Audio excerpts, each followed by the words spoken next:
송내부 다들 이렇게 오기 힘드셨죠? 그래서 부천에 제일 끝에 있고 굳이 부천에 있어야 되냐 뭐 이런 생각이 많이 드는, 저희도 매일 출근하지만 그런 생각이 드는 학교이고요. 지리적으로 좋지는 않습니다. 그리고 근데 이제 그런 면에서 좀 이렇게 그래도 그동안 이렇게 지리적인 그런 좀 단점을 극복하고자 교육과정이나 공간 재구조화 사업들을 그 어느 학교보다 열심히 했던 학교고, 지금은 아마 자타공인 그런 차이를 많이 느끼는 학교라고 다들 평가하시는 것 같아요. 저희가 내부적으로 봐도 그렇고, 부천 관내에서 이 정도 시설 갖고 있는 학교, 교육과정 있는 학교는 드물고요. 경기도에서도 드문 것 같습니다. 굉장히 많은 학교에서 벤치마킹 해가는 그런 학교이고, 그런 게 어떤 면에서는 내부적인 그런 노력이 좀 있었다라는 거, 그리고 그런 거에 근간을 좀 이뤘던 그 교육과정 중에 하나가 ESD 과정이고, 그래서 교육과정이랑 교과 과정들이 좀 그런 면에서 일체화가 좀 더 이렇게 높은 그런 부분이 있다고 보시면 될 것 같고요. 그런 걸 했던 사업들이고, 사업들이 할 건 아니니까요. 그리고 지금 봤을 때는 공간적인 부분들, 그리고 그 안에서 이루어지는 교육과정적인 부분들이 AI도 마찬가지긴 하지만 제일 정점에 올라와져 있는 것 같아요. 그러면서 여러 선택 과목들이 있기도 하겠지만 그래도 그 중점 과목에서 다루고 있는 과목들에 대해서 좀 더 관심 가져주시면 좋지 않을까. 왜냐면 다른 과목들은 학교에 대부분 학교 다 있거든요. 중점 과목에 있는 과목도 대부분 학교 다 있긴 한데 그래도 학교에서 관심 갖고 시설이나 교실이나 활용해서 하고 있기 때문에 좀 더 좋은 경험을 줄 수 있지 않을까 얘기 드려보고 싶고요. 그거에 따른 공간들이고 기회 되시면 한번 이렇게 눌러보시는 것도 학교에 대한 이해를 높이는 데 좋으실 것 같아요. 그래서 AI 과정은 좀 이따 안동신 부장님께서 설명하시겠지만 약간 두 개의 성격이 조금 달라요. 그리고 처음에 교육과정 기획했을 때는 두 개를 다 듣는 거는 들으면 좋겠다라는 그런 생각으로 기획을 하긴 했어요. 약간 AI적인 그 방법적인 것들, 그리고 어찌됐건 우리의 이런 지속 불가능한 세상을 좀 이렇게 이롭게 할 수 있는 아이들, 두 가지로 설계를 했는데 일반계 학교에서 둘 다 충족하기에는 좀 여러 가지 면에서 좀 어려움이 있습니다. 선택 과목이나 지금 특성화나 이런 건 아니니까요. 그래서 약간 성격은 좀 다른 면들이 있다라는 거. 그리고 그거에 따라서 이제 교육과정들이 이렇게 편성되어 있는데 그렇다고 해서 한 개의 트랙을 다 들어야 된다는 건 아닌 것 같아요. 그 중에 이쪽 트랙을 듣다가 이쪽 트랙을 들을 수도 있고 섞어서 듣는 것도 괜찮고요.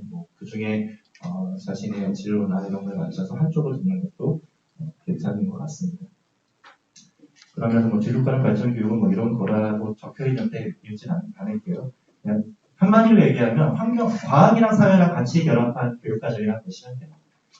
그래서 그거를 그냥 맥락 없이 그냥 결합하면 결합 지점이 없기 때문에 그거를 약간 환경 문제, 기후변화 이런 문제들의 포인트를 넣어서 과학과 사회 이 두 과목의 전문 과목들로 축으로 이루어지는 게 ESD 과정의 과목이다.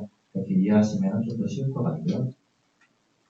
그래서 일할 때 환경, 인공지능 기초나 이렇게 선택해서 듣게 되고, 1학년 다 입학하셨으니까, 2학년 때 이제 과학과제 연구, 사회과제 연구 이렇게 나뉘게 됩니다. 그리고 3학년 때도 생태와 환경, 그리고 인간관계가 적혀 있는데, 그 사회문제 탐구에 과학 쪽 전문 과목 한 과목, 사회 쪽 전문 과목 한 과목 이렇게 편성되어 있다고 보시면 되겠습니다. 그리고 이런 게 아까도 얘기했지만 학교 전반적인 교육과정, 비교과 활동이라고 하죠. 그런 활동이나 이런 과목의 성격이랑 조금 일치화가 높아요. 그래서 약간 비교과 활동 때 했던 거랑 그래서 과목의 교과 세특이나 이런 데 적히는 거랑의 그 맥락이나 그 톤이 좀 맞춰지는 면들이 있습니다. 그런 게 좀 장점이라고 볼 수 있을 것 같고요. 그리고 교육과정 편제가 그렇게 돼 있고 아까 말씀드린 2학년 때 이제 사회과제연구, 과학과제연구 과제연구 과목들이 갖고 있는 장점은 확연한 것 같습니다. 개인 과제를 적는 거죠. 개인 과제 활동을 적을 수 있고 그렇게 허용된 과목이 5과목 정도밖에 안 돼요. 5과목 정도밖에 안 되고 그래서 이제 대부분의 학교에서 많이 개설되어 있는 게 과학적 하나, 사회적 하나, 과제연구 과목들이 그런 역할을 하는 것 같습니다. 그래서 저희는 그거를 ESD 과정으로 2학년 때 넣게 되고 3학년 때는 그런 걸 약간 연계받아서 좀 더 이렇게 심화하거나 학생들의 그런 진로나 이런 거에 맞춰서 생태환경이나 살문제 탐구 이런 과목들이 편성되어 있다고 볼 보시면 될 것 같고요. 뭐 계속 같은 얘기니까 넘어갈게요. 그래서 뭐 그렇게 하면 뭐 대학이 좋아하지 않겠나라는 생각이 대학은 이상적인 걸 제시하기 때문에 인류 공용에 이바지하는 그런 훌륭한 인재를 뽑기를 원합니다. 그리고 그게 어떻게 보면 뭐 ESG 정신이기도 하고요. 그게 뭐 우리가 교육하는 이유이기도 한 것 같아요. 근본적으로. 그래서 이렇게 학교 교육 과정이나 교육에 충실하면 대학에서도 그런 인재를 선호하지 않겠냐. 그리고 그런 사람들이 사회에 많아지는 게 우리 사회에 좀 더 좋은 모습이지 않겠나라는 바람을 갖고 있습니다. 그래서 뭐 그런 것들이 많이 노출되어 있고요. 그래서 과거보다는 지금에 좀 더 많이 이렇게 알려져 있는 것 같긴 해요. 그런 활동들이 이제 아까도 얘기했지만 학교의 전반적인 비교과 활동들이랑 같이 좀 색깔로 쳤을 때 일체감이 되게 높습니다. 그래서 약간 좀 이렇게 생기부의 내용들이 약간 알록달록한 것보다는 아이가 무슨 톤이구나 그런 느낌을 줄 때 그런 효과가 좀 더 증대되는 것 같고요. 그런 게 뭐 여러 가지 면에서 학교 학생들 수시나 이런 데 좀 그동안 성과를 이루는데 바탕이 되지 않았나 하는 생각이 들어요. 그래서 저희 때문에 늘 잘 갔다라기보다는 학교 교육과정 프로그램이 대부분 거기에서 예산을 근간으로 해서 진행이 되기 때문에 그런 역할들이 좀 크게 영향을 줬다라고 생각하고 있습니다.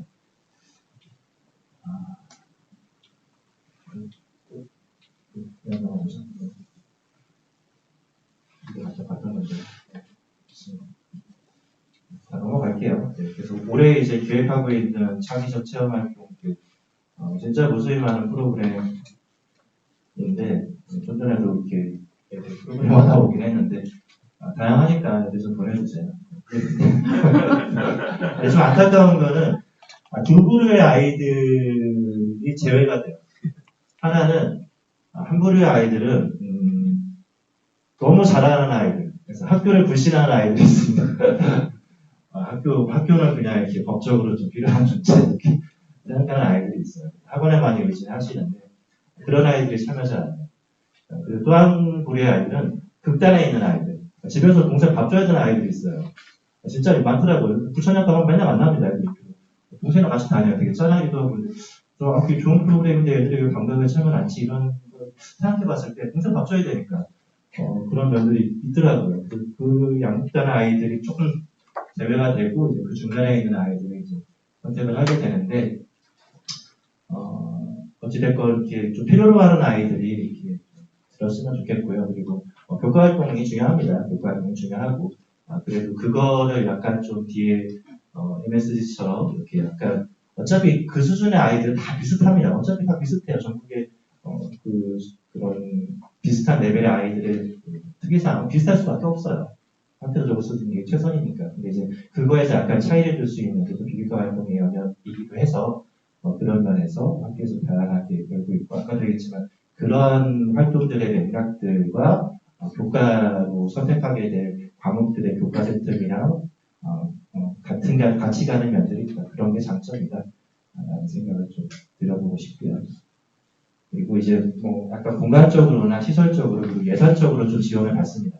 그거는 원래 사업의 목적이 그렇기 때문에 어쩔 수 없는 것 같아요. 그래서 다른 과목들에 비해서 좀 더 예산을 받아서 이렇게 약간 특색 있고 풍족한 그런 시설과 교육 환경을 갖게 되는 면들이 있고요. 그런 걸 할 수 있는 기반들이 잘 돼 있습니다. 그래서 이왕이면 좋은 시설에서 아이들 이렇게 하루에 한두 시간이라도 들으면 좋잖아요.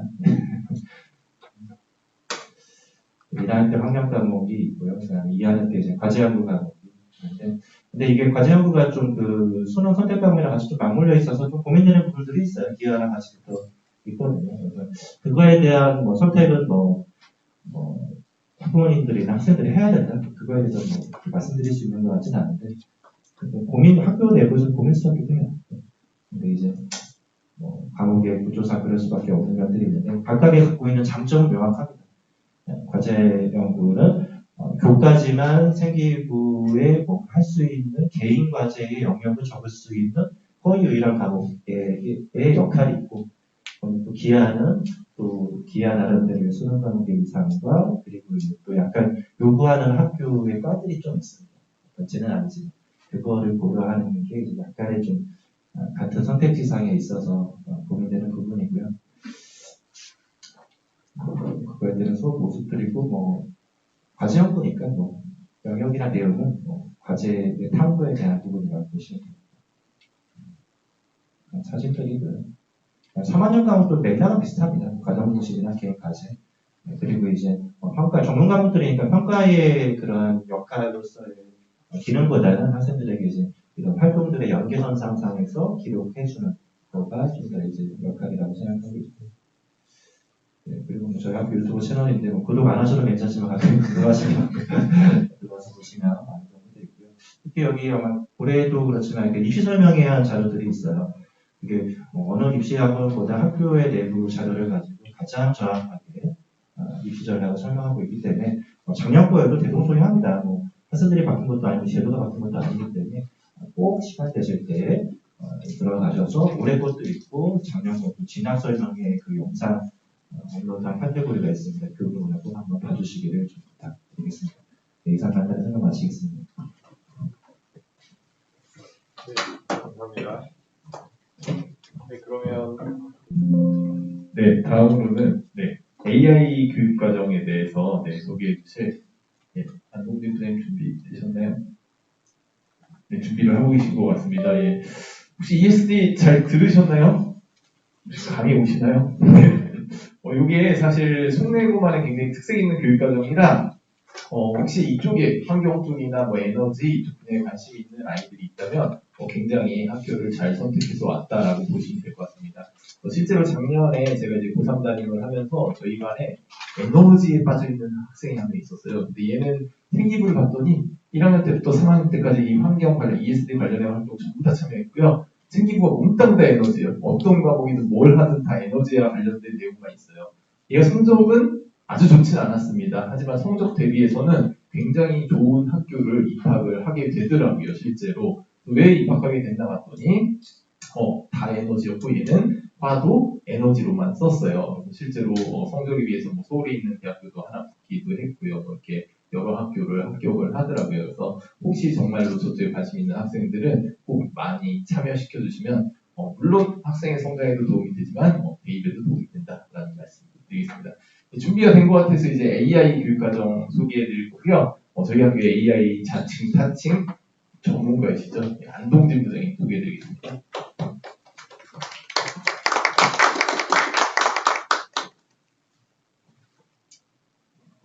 네, 안녕하세요.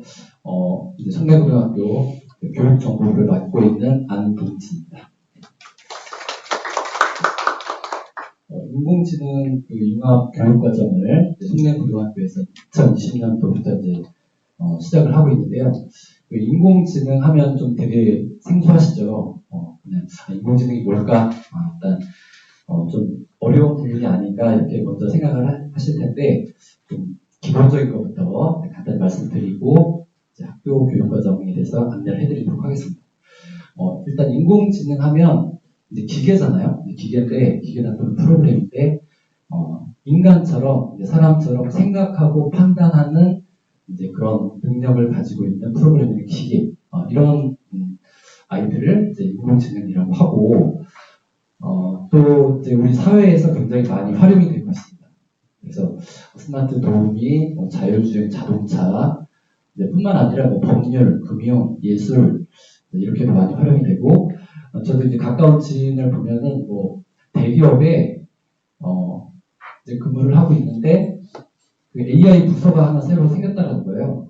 그래서 이건 어떤 기업에서든지 다 관심을 가지고 이제 있고 그다음에 이게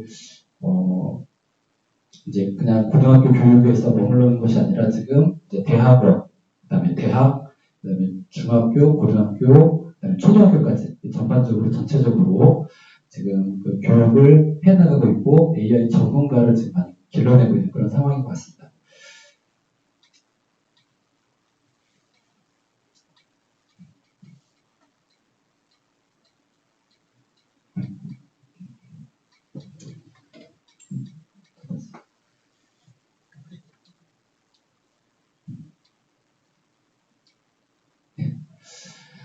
그래서 지금 대학에서도 이런 첨단 학과, 이제 인공지능이 많이 포함이 된 첨단 학과들을 인재 양성을 많이 하기 위해서 지금 증원 하거나 또는 신설해서 학생들을 모집을 하고 있는 거죠. 그래서 지금 여기 나와 있는 예를 보면 간단하지만 이제 이렇게 몇 개 학교 안 되는 것 같지만 사실은 전반적으로 계속 확산이 되고 있다 이렇게 보면 되겠습니다. 이렇게 서울에 있는 주요 대학부터 점차적으로 확산이 되고 있고 2020년도부터 2021년도 그다음에 지금 자료는 2024학년도 그러니까 점점 이게 확대가 되고 가고 있다 볼 수 있을 것 같습니다. 이제 그러면은 그 인공지능 융합교육과정 고등학교 성내고등학교에서 하는 인공지능 융합교육과정은 일단 목표로는 이런 그 환경이나 경제, 사회 등 다양한 분야의 인공지능이 적용이 되고 있고 이에 이런 그 미래 사회 변화에 대처할 수 있는 역량을 함양하는 그런 교육과정이라고 전체적으로 볼 수 있을 것 같고요. 그리고 이 인공지능 융합교육과정은 그 이제 교육부에서 처음에 사업을 시작을 했고 2020년도에 최초로 전국적으로 34개 학교를 지정을 했는데 그 중에 우리 학교가 이제 처음으로 2020년도에 지정이 되어서 운영이 되어 가고 있고 그래서 2021년도, 2년도, 3년도까지 총 지금 현재는 이제 4년째 지금 운영이 되고 있는 과정이 있습니다. 그리고 지금 점차 조금씩 이렇게 이제 늘려가가지고 현재는 54개 학교가 있대요. 전국에. 그런데 앞으로 향후 이제 몇 년에 걸쳐가지고 전국에 150개 학교로 늘린다고 합니다. 그러니까 이제 앞으로 이제 뭐 교육감이 이제 바뀌시고 하더라도 이게 일시적인 교육과정이나 그런 것이 아니라 교육감이 바뀌고 이제 교육의 전체적인 방향이 인공지능 이제 이런 인공지능과 관련된 교육 과정을 점차 확대해 나가고 있는 그런 과정이고 아까 보셨다시피 대학에서도 인재 육성을 위해서 굉장히 많이 학생들을 뽑고 있는 그런 과정이기 때문에 학생들도 좀 어렵게만 생각하지 말고 이런 교육 과정에 같이 참여하면은 아까 입시 관련된 얘기도 나왔지만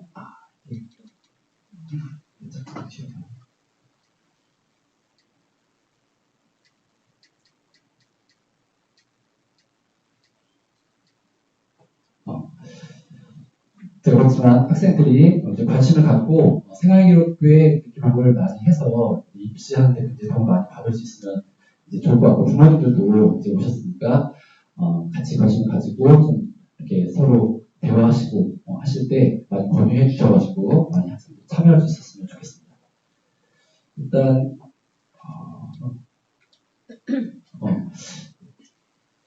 또 이제 인공지능 융합 교육과정과 관련해가지고 이제 2020년도에 이제 AI실 지금 이제 공간이 인공지능 융합 교육과정을 시작하면서 만들어진 구축된 공간이고요.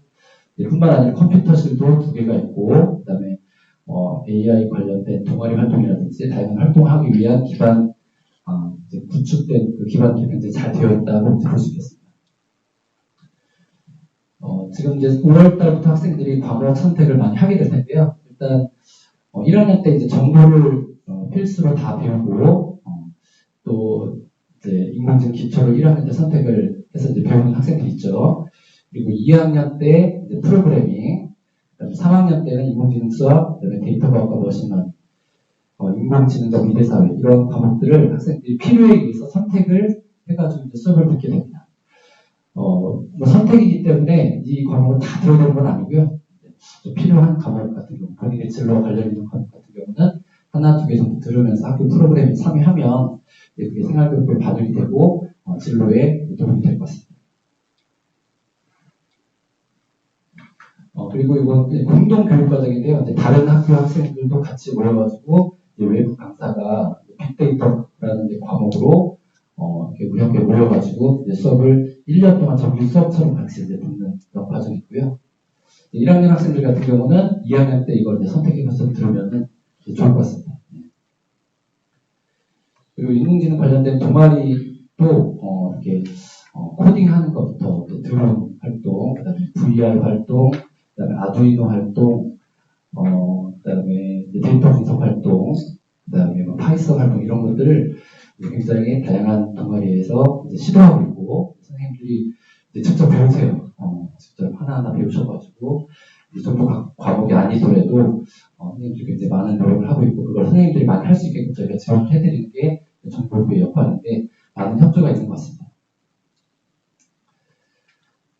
일단 그 운영되고 있는 프로그램을 조금 자세하게 이제 말씀드리자면 1학년 때 한번 2학년 때 한번 해서 창의적 체험 활동 시간에 AI 특색 활동이라고 해가지고 이런 그 9개 주제가 있고 그 주제를 학생들이 선택을 해서 2시간 정도씩 배우는 이제 외부 업체로부터 전문가들이 직접 오셔가지고 배우는 그런 활동들이 있고요.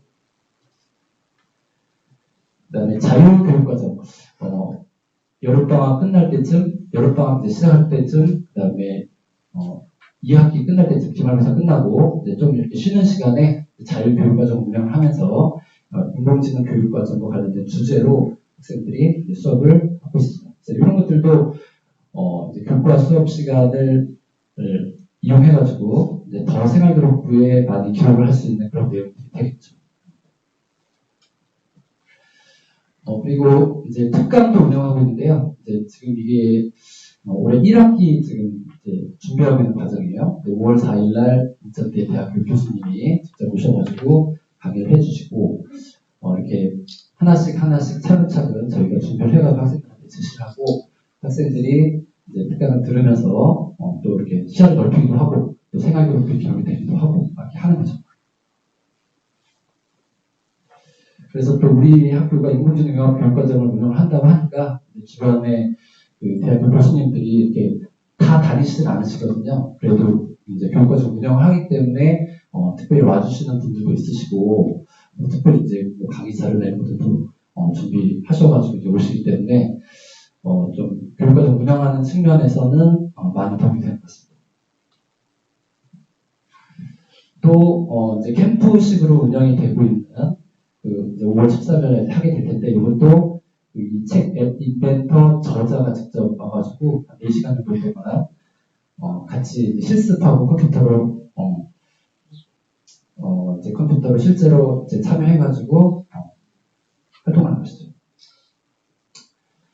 그리고 이제 체험학습으로는 그 저희가 직접 학생들하고 같이 이제 한국공학대학교 데이터 사이언스 경영학과에 직접 저희가 찾아가서 대학교 구경도 좀 하고 직접 가서 컴퓨터를 실습하는 그런 교육도 한 1시간씩 2시간 갔다 오고 그 다음에 이제 방학 시작할 때쯤 해서 LG 디스커버리 랩 여기도 직접 자율주행과 관련된 그런 곳에 직접 가가지고 학생들 버스 한 대 대절해서 가거든요. 그래서 2시간 정도 동안 또 교육을 받고 오는 그런 체험 학습을 기획하고 있습니다. 또 이제 2학기 말쯤 되면은 동아리 발표회 그래서 아까 말씀드렸던 그 동아리들이 같이 인공지능과 관련된 이렇게 1년 동안 준비했었던 그런 활동들을 다른 학생들에게 또 같이 보여주면서 공유하는 그런 활동을 하고 있습니다. 이제 또 추가로 이렇게 저희가 어떤 사회적으로 이슈가 된다든지 또는 새로운 교육 활동들이 이렇게 생겨나게 되면 저희가 직접 이걸 찾아보고 검색하고 찾아가지고 이렇게 블록 코딩 또는 이제 쿠키, 로봇 이런 것들도 수시로 이제 학생들이 많이 참여할 수 있게끔 하고 또 이게 뭐 그냥 교육뿐만 아니라 이런 활동을 하면 되게 재밌으니까 학생들이 참여하는 학생들이 있거든요. 네, 그런 학생들 위해서 이제 기회를 많이 제공하려고 노력을 하고 있는 중입니다. 그다음에 또 이제 마지막으로 우리 학교에서 인공지능 융합 교육과정뿐만 아니라 AI 활용 맞춤형 교육 시범학교로 지금 지정이 돼서 운영을 하고 있는데요. 이거는 그 AI 기반 교육 시스템, 그러니까 예를 들면 태블릿에 보면 AI 기반 그 안드로이드 앱 이런 것들을 활용을 해서 이제 선생님들이 수업 그 교수학습 방법을 개선해 나가는 것이죠. AI 프로그램에 맞춰가지고 수업을 준비해서 학생들하고 같이 수업을 할 수 있는 그런 방향으로 수업 혁신이 일어난다고 보면 좋을 것 같습니다. 그래서 그 안드로이드 앱들 중에 패들렛, 띵커벨, 구글 프로그램 이런 것들 적극적으로 많이 활용을 하는 그런 이제 교육을 하고 그다음에 또 경기도 AI 기반 교수학습 플랫폼이 9월에 개통이 될 텐데 이것도 교육과정도 저희가 선제적으로 시범적으로 운영을 해서 학생들이 교육을 하는데 더 좀 질 좋은 교육이 될 수 있게끔 저희가 준비한 선생님들도 교육 많이 받아가지고 학생들 그 교육에 직접적으로 적용이 잘 될 수 있게끔 시범 학교를 운영을 하고 있습니다. 그래서 아까 이제 선생님들 말씀하셨지만 이제 인공지능융합 교육과정을 이렇게 운영을 하고 또 학생들이 이제 저희가 그 교육을 한다고 해서 이제 끝나는 게 아니라 학생들이 많이 참여해야 되잖아요. 근데 학생들 보면은 좀 참여 이 정도면 굉장히 좋은 프로그램이고 한데 예를 들어서 이제 좀 친구하고 이렇게 쉰다든지 학원을 간다든지 이제 빨리 이렇게 집에 가고 싶다든지 좀 놀고 싶다 그런 마음 다 있잖아요. 그런 걸 좀 참고 같이 이제 이렇게 참여하고 하면 더 좋을 텐데 안타까운 마음이 좀 들 때가 있어요. 그래서 학생들이 학교 이런 그 프로그램에 적극적으로 잘 참여할 수 있게끔 부모님들 좋은 말씀 많이 해주시면 좋을 것 같습니다. 네, 이상 마치겠습니다. 네, 감사합니다. 지금 두 학교의 큰 교육과정을 이끄시는 두 부장님들께서 각각의 교육과정 ESD와 AI에 대해서 소개해 주셨는데요. 다시 한번 박수 부탁드립니다. 네, 감사합니다. 그럼 이제부터 이제 본격적으로 시작을 하도록 하겠습니다. 이 시간 많이 지난 것 같은데 아직도 본격적으로 시작을 안 했나 뭐 이런 느낌으로 앉아 계신 것 같은데요. 제가 옆에서 이제 설명 들으시는 부모님들을 한번 이렇게 쭉 이렇게 봤어요. 눈에서 막 레이저가 나오고 있더라고요. 너무 집중을 하세요. 과도한 집중은 건강에 해롭습니다. 저는 이제 1시간 동안 얘기할 거예요. 근데 이렇게 막 집중해서 막 쳐다보고 막 뚫어지게 쳐다보고 있으면은 제가 뚫릴 수도 있고요. 아니 부모님들 1시간 지나면은 다리를 쥐날 수 있어요. 저희 교감 선생님께 제가 밖에 앰뷸런스 한대 준비시켜 달라고 말씀드리겠습니다. 너무 이렇게 정직한 자세로 너무 꼿꼿이 이렇게 안 들으셔도 되고 편하게 이제는 들어주시면 될 것 같습니다. 아이들은 그렇게 꼿꼿하게 쏙 듣지 않아요. 네, 아이들 그 정도 집중하지 않습니다. 네, 그럼 제가 지금부터 이제 고교학점 및 교육과정에 대해서 이제 설명을 드릴 거고요. 제가 초반에 제 소개를 안 드렸죠. 그 이유는 제 소개 좀 길게 드리고 싶어가지고 소개를 안 드렸고요. 저는 송내고 지금 2년 차입니다. 작년에 왔어요. 그래서 작년에는 3학년 담임을 맡아서 담임을 했고요. 올해는 이제 교육과정 부장을 담당을 하고 있습니다. 혹시 교육과정 부장이라는 직책 들어보셨나요? 되게 생소하죠? 혹시 학교 다니실 때 우리 학교에는 교육과정 부장이 있었다? 없을 거예요. 그죠? 우리 다닐 때 뭐 부장도 아니었죠. 주임이었죠. 주임. 학생들이 아닌 척하고 앉아계시지 마시고 아마도 그러셨을 거예요. 그래서 주임이나 뭐 이렇게 얘기를 했을 텐데 예전에는 교육과정 주임은 없었습니다. 사실은 교무부에서 주로 이제 같이 하던 일이었는데 최근에는 거의 전국의 90% 이상의 학교들이 교육과정 부라는 부서를 따로 만들었어요. 이유는 뭐냐? 그만큼 교육과정이 이제 중요해졌기 때문에 교육과정 부를 따로 만들었겠죠. 저는 현재 송내고에서 올해부터 이제 교육과정 부장을 담당을 하고 있고요.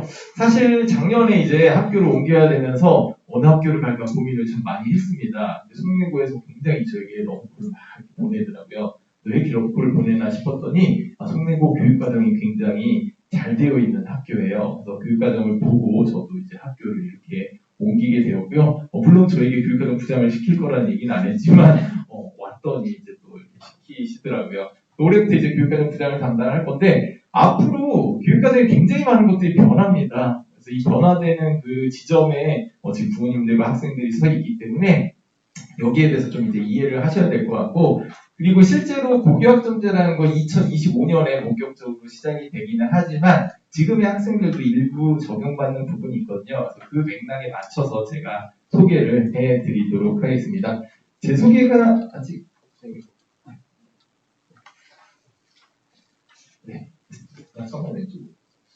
네, 감사합니다. 제 소개가 아직 끝나지 않았어요. 제 소개 한 10분 정도. 교육과정 부장 과목. 저 무슨 과목일까요? 수학입니다. 어떻게 하셨죠? 써있죠. 수학과 현재 가르치고 있고요. 지금은 2학년하고 3학년 수학 담당하고 있습니다. 그래서 2학년 가르치고 있는데, 제가 이제 오른쪽에 있는 이 내용들이 제가 현재 하고 있는 내용들이요. 파란색 글씨가 올해 하고 있는 일들이고요. 검은색 글씨 이제 작년에 했던 일들인데, 되게 많은 일들을 하고 있죠. 수업을 언제 하나 싶은데 수업 굉장히 열심히 하고 있습니다. 오늘 이제 애들 데리고 2학년 애들 데리고 밖에서 야외 수업을 좀 해봤어요. 수학인데 AI 수업이 가능할까요? 상상이 안 되시죠? 네, 궁금하시면 나중에 저에게 연락 주시면 제가 AI 수업 한번 공개로 진행을 해보도록 하겠습니다. 아이들이 엉망입니다. 근데 생각보다 아이들이 굉장히 좋아해요. 신나서 막 수업을 하고요. 심지어 어떤 반에는 이렇게 선생님이 AI 수업 배우라고 이 칠판에다 하도 써놔가지고 제가 이제 AI 수업을 한번 오늘 진행을 해봤는데요. 어쨌든 제가 교육과정 부장을 담당을 하면서 고교학점제와 관련된 많은 일을 이제 진행을 하게 되었어요. 이런 일들을 하면서 앞으로 뭐가 어떻게 변할지, 예를 들어 첫 번째 학생평가 같은 경우에도 굉장히 많은 변화가 앞으로 있을 거거든요. 이런 부분도 이제 공부를 해가지고 속내고도 교육과정 변화와 고교학점제를 대비하겠다, 뭐 이런 말씀을 드리고, 물론 제 자랑하는 것도 한 50% 있지만 나머지는 이제 속내고에 이런 것도 이제 적용시키겠다라는 의미로 받아들이시면 되겠습니다. 오늘 이게 잘 맞네, 너무하네요. 저희 학교 혹시 교육 목표 보신 적 있으신가요? 네. 이제부터 거기에 다 막 나와 있거든요. 네, 저희 학교 교육 목표. 이거예요. 여기 보면 제일 많이 보이는 글씨가 뭘까요? 네, 제일 많이 보이는 단어. 행복. 행복이 저 위에도 하나, 밑에 세 개에서 총 4번이 나와 있죠. 애플북의 행복이다라고 보시면 되겠습니다. 궁극적으로 추구하는 목표는 행복이다. 속내고는 행복을 추구하는구나. 교사들도 행복해야 되고요. 학생들도 행복해야 되고, 마찬가지로 부모님들께서도 반드시 행복하셔야 됩니다. 왜냐면 우리의 교육 목표이기 때문에. 아셨죠? 네. 지금 혹시 행복하신 분 손 한번. 큰일 났습니다. 네. 저희는 행복이 목표인데 이렇게 행복하지 않으시면 안 되고요. 네, 오늘 집에 돌아가시는 길에 내가 많은 걸 얻어가는구나, 행복해 하셨으면 좋겠어요. 이미 많은 거 얻으시지 않으셨나요? 옆에 막 쇼핑백 막 이런 거 저희가 또 찬조 물품 막 이렇게 준비를 했습니다. 네, 교육과정이라는 용어에 대해서 잠깐 이제 설명을 드릴게요. 계속해서 교육과정이다 이런 얘기를 할 거기 때문에. 교육과정은 뭘까요? 예를 들어서 이런 겁니다. 지금 표 잘 안 보이시긴 하겠지만, 이 편제표라고 해서 학생들이 몇 학년 때 무슨 과목을 선택하고 일주일에 몇 시간씩 수업을 들어야 되는지 뭐 이런 거 나와 있는 이 편제표라고 불러요, 우리가. 이게 교육과정이구나 라고들 이제 보통은 생각을 하십니다. 교육과정이라는 용어 자체는 굉장히 광범위해요. 또 읽어볼게요. 학생들이 학교의 지도 아래 경험하는 모든 학습 활동의 총합. 굉장히 고급스럽죠. 학교에서 전개된 모든 학습의 기회, 예정된 성과를 거둘 수 있도록 학생들이 학습을 이끌어가는 학교의 모든 노력에 관한 계획, 굉장히 거창하게 논문에서는 소개를 하고 있습니다. 이 용어를 전부 다 종합하면 한마디로 이렇게 얘기할 수 있죠. 다다. 학교에서 계획하에 이루어진 모든 교육활동은 다 교육과정이다, 이렇게 보시면 될 것 같아요. 이렇게 얘기하니까 학교에서 하는 모든 일은 다 제가 하고 있는 것 같죠? 모든 게 다 교육과정이니까요. 근데 그 안에는 여러 분야가 또 있기 때문에 AI 교육과정은 저희 학교에서 안동진 부장님께서, 아까 ESD 교육과정은 안재정 부장님께서 이렇게 운영을 각자 해주시고 계시는 거고요. 저는 이제 그 뼈대를 잡는 역할을 한다라고 보시면 될 것 같습니다. 학교에서 이루어지는 모든 활동이 교육과정이다, 이렇게 보시면 될 것 같아요. 자, 교육과정이 우리나라가 굉장히 많이 변하고 있습니다. 이거 이제 국가교육과정이라고 부르는데요. 국가교육과정 언제 처음 나왔을까요? 네, 질문에 혹시 대답을 안 하시면 제가 시간이 오늘 1시간 예약이 되어 있는데요. 한 2시간까지 갈 수도 있습니다. 빨리 대답해주세요. 1950년대에 1차 교육과정이 제일 처음 등장을 했습니다. 자, 1960년대 2차 교육과정 나왔고요. 3차, 4차, 5차, 6차, 7차 교육과정까지 이렇게 굉장히 많이 개정이 되고 있습니다. 이걸 보여드리면 학부모님들께서는 공통적으로 이걸 생각하세요. 나는 몇 차 교육과정이었지? 자, 한번 거수로 나는 1차다. 없으시군요. 2차다. 3차다. 4차다. 5차다. 5차 좀 계시고요. 6차다. 7차다.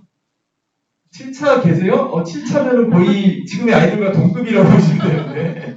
예, 아무튼 이렇게 교육과정이 많이 바뀌었고요. 그럼 7차 다음에는 아직 안 바뀌었느냐? 아닙니다. 7차 교육과정 내에서 개정교육과정이라는 표현이 있어요. 2007 개정, 2009 개정, 그 다음에 2015 개정교육과정이다, 이렇게 표현하고 있습니다. 그래서 지금 현재 고등학교 1, 2, 3학년 아이들은 전부 다 2015 개정교육과정의 영향을 받고 있다, 이렇게 보시면 될 것 같아요. 지금의 아이들입니다. 자, 그런데 이미 뭐가 나왔냐면은 2022 개정교육과정이 나왔어요. 2022는 언제죠?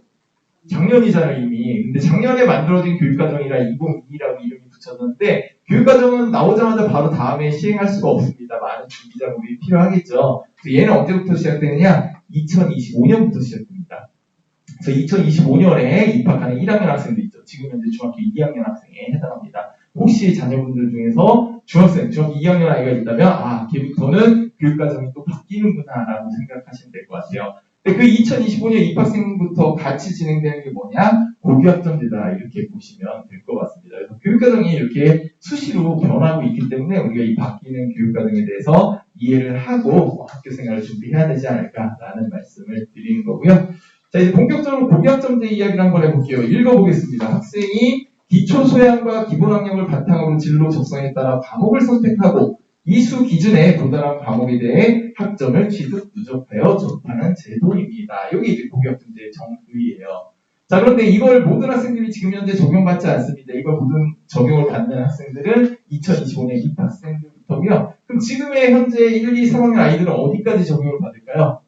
딱 두 번째 줄까지 적용받는다라고 보시면 될 것 같습니다.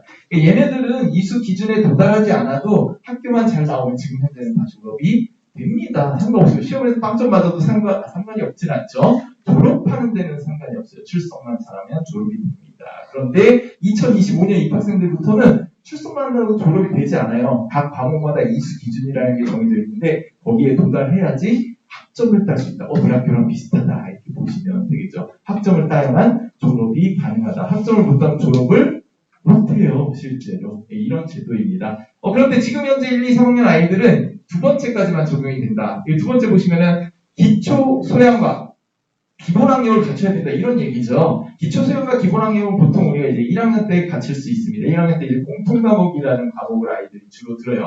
지금 1학년 아이들도 그렇고요. 공통 과목을 들으면은 국어만 듣는 것도 아니고 수학만 듣는 것도 아니고 여러 과목을 다 듣게 됩니다. 그래서 공통 과목을 통해서 여러 과목에서 기초 소양과 기본 학력을 일단 갖춰놔라. 그래서 1학년 때는 선택 과목이 별로 없죠. 사실 거의 전국적으로 제가 교육과정을 많이 쳐다보고 있는데 대부분의 학교는 1학년 때 선택 과목이 있는 학교 거의 없어요. 95% 이상은 없습니다. 근데 저희 학교는 특이하게 1학년 때부터 선택 과목이 있죠. 뭐가 있나요? 저 AI랑 환경이랑 이렇게 있죠. 그래서 두 가지 선택할 수 있게 되어 있어요. 그래서 학교에서 운영하기 굉장히 힘듭니다, 솔직히. 하지만 아이들이 1학년 때부터 선택권을 주자라는 의도로 보시면 되겠고요. 나머지 과목은 왜 선택권이 없느냐? 걔는 공통 과목이라 전국에 있는 모든 학생들이 다 들어야 되는 과목이에요. 그래서 일단은 기초 수양과 기본 학력을 쌓아라 이런 뜻이고요. 자, 그럼 쌓았다. 그 다음부터는 뭐 해라? 선택해라 이런 뜻입니다. 그래서 아이들에게 과목 선택권을 주겠다. 그래서 최근에는 학생들의 과목 선택권 보장에 대한 이야기가 굉장히 많이 나오고 있어요. 학생들의 일종의 권리라고 보시면 되겠죠. 나는 이거 하고 싶어. 그럼 난 이거 들을래. 라고 할 수 있는 거죠. 아이들이 수업 시간에 잠을 잡니다. 왜 잘까요? 선생님이 재미가 없어서? 저 같은 사람한테 수학을 들으면 아이들이 수업 시간에 잠을 잘까요? 되게 재밌을 것 같죠? 하지만 잡니다. 수학 얘기하면 자요. 선생님들, 부모님들 제가 여기다 시그마 쓰고 있으면 죽으실 거잖아요. 네. 지금 뭐 이렇게 얘기를 하니까 지금 돌리지 않지만 학생들은 잡니다. 실제로 자는 아이들이 있어요. 왜 자는가요? 물어보면 그러죠. 야, 좀 일어나 볼까? 공부 좀 해볼까? 라고 하면은 선생님 저는 수학이 필요 없는 학생입니다. 뭐 이렇게 얘기를 하죠. 수학 말고 다른 거라도 할래? 그러면 다른 것도 필요 없는데요. 이렇게 얘기를 하죠. 다른 학생들이 왜 잘까요? 우리가 이제 근본적인 고민을 해야 될 때가 되지 않았나라는 생각을 해봐요. 얘네들 옛날 같으면은 어떤 일이 벌어졌을까요? 부모님들 학교 다니실 때 내가 만약 수업 시간 엎어져 잤다. 어떤 일이 교실에서 벌어지나요? 분필이 막 날라오나요? 매가 날라오나요? 등짝을 맞나요? 막 여러 가지 일들이 벌어졌죠. 그래서 제 신상에 문제가 생길 수 있는 그런 사건들이 벌어집니다. 근데 지금은 그럴 수 없어요. 그래서도 안 되고요. 아이들 어떻게 깨워야 될까요? 듣기 싫은데 들으려고 한다고 얘네가 듣는 아이들인가요? 그렇지 않습니다. 시대가 많이 변했어요. 얘네가 들을 필요성을 느껴야 되고요. 본인이 필요해서 선택을 해야지 듣는다. 이렇게 받아들이시면 될 것 같습니다. 지네들이 선택을 해요. 과목을. 그러면 어떻게 되나요? 야, 네가 선택했잖아. 이런 얘기라도 우리는 할 수 있겠죠. 너 선택해서 듣는 거 아니야? 선택해서 들으면 참 안 되겠죠. 열심히 해야겠죠. 선택에는 뭐가 따르죠? 저 책임이 따릅니다. 그래서 아이들에게 일종의 선택에 대한 책임감도 부여를 할 거예요. 그러면은 아, 내가 이걸 선택했으니까 책임지고 이 과목은 이 정도는 공부를 해 나가야지. 뭐 이런 책임감을 앞으로는 아이들이 가져야 된다. 이렇게 보시면 될 것 같습니다. 지금의 아이들도 마찬가지예요. 2, 3학년 때는 거의 다 과목을 선택합니다. 책임지고 열심히 들어야겠죠. 이렇게 생각하시면 되겠습니다. 고교학점제는 왜 나왔을까요? 고교학점제가 안 나왔으면 어떻게 됐을까요? 아마도 다른 게 나왔을 거예요. 네, 교육 과정이나 뭐 이런 정책들은 매번 바뀝니다. 정권 바뀌면 바뀌고요. 또 뭐 한 5년 지나면 또 계속 바뀌어요. 그런데 우리나라에서 이렇게 교육 정책을 바꿔나감에 있어서 이 고교학점제처럼 오랜 기간을 준비한 이런 제도가 없어요. 굉장히 지금 오랫동안 준비를 해 나가고 있고 여기에서 벌어질 수 있는 많은 문제점들을 지금 예상을 해서 하나하나씩 이제 없애 나가려고 하는 이런 과정이 있습니다. 자, 근데 왜 고교학점제를 하려고 할까요? 세상이 변하니까 하는 거죠, 사실은. 세상이 변하면 교육도 변해야 되고 나라도 변해야겠죠. 그래서 첫 번째로 많이 얘기하는 게 4차 산업혁명입니다. 그래서 우리 학교가 지금 AI를 하고 있는 거죠. 그래서 많은 교육이 저기에 맞춰서 바뀌어져야 된다. 뭐 이런 얘기들을 하고 있고요. 또 가장 중요한 게 이거예요. 학생 수가 굉장히 급감하고 있습니다. 굉장히 많이 줄어들고 있어요. 대학들도 굉장히 큰 위기에 처해 있죠. 그래서 기사 같은 거 보면 뉴스에 이런 얘기 나옵니다. 벚꽃 피는 순서대로 대학이 망해 나갈 거다. 벚꽃이 어디서부터 피나요? 남쪽에서부터 막 이렇게 피죠. 근데 아이들이 지방대 안 가려고 그러잖아요. 웬만하면. 네, 그래서 굉장히 대학들 위기에 있는데 대학들은 그 위기를 이제 헤쳐나가기 위한 여러 가지 방법들을 지금 현재 모색해 나가고 있는 중이고요. 근데 어쨌든 학생 수가 감소하는 거는 어떻게 우리가 해결할 수 없는 방안이에요. 학생 수가 감소한다고 해서 얘네들 그냥 이대로 내버려 둘 거냐? 아니죠. 이제는 모든 학생이 다 소중하다 이렇게 우리가 인식을 해야 될 것 같습니다. 왜냐면 지금 현재 100명이 나라를 먹여 살리고 있어요. 근데 한 20년 지나면 50명이 나라를 먹여 살려야 돼요. 그럼 얘네들은 어때야 될까요? 지금보다 훨씬 더 뭔가 고부가가치를 창출해낼 수 있는 능력이 필요하겠죠. 그런 능력들을 이제는 교육에서 키워내야 된다. 뭐 이런 얘기를 하고 있는 겁니다. 그래서 고교학점제를 하겠다. 뭐 이런 얘기고요. 자, 현재 고등학교가 문제가 있다. 이런 얘기들도 많이 나오고 있습니다. 어떤 문제가 있을까요? 첫 번째 이런 문제가 있죠. 대입에 종속되어 있다. 우리가 고등학교는 대학의 종속 기관이 아닙니다. 우리 독립적인 기관이에요. 고등학교에서는 고등학생에 맞는 그런 교육을 해야 되는데 그냥 대입, 수능에 맞춰서 그런 획일적인 교육을 하고 있지 않나 뭐 이런 반성을 해보고 있어요. 네, 두 번째는 지나친 성적 경쟁을 유발한다. 뒤에서부터 말씀드리겠지만 지금 현재 아이들 대부분의 과목이 9등급이 나오죠. 9등급은 뭔가요?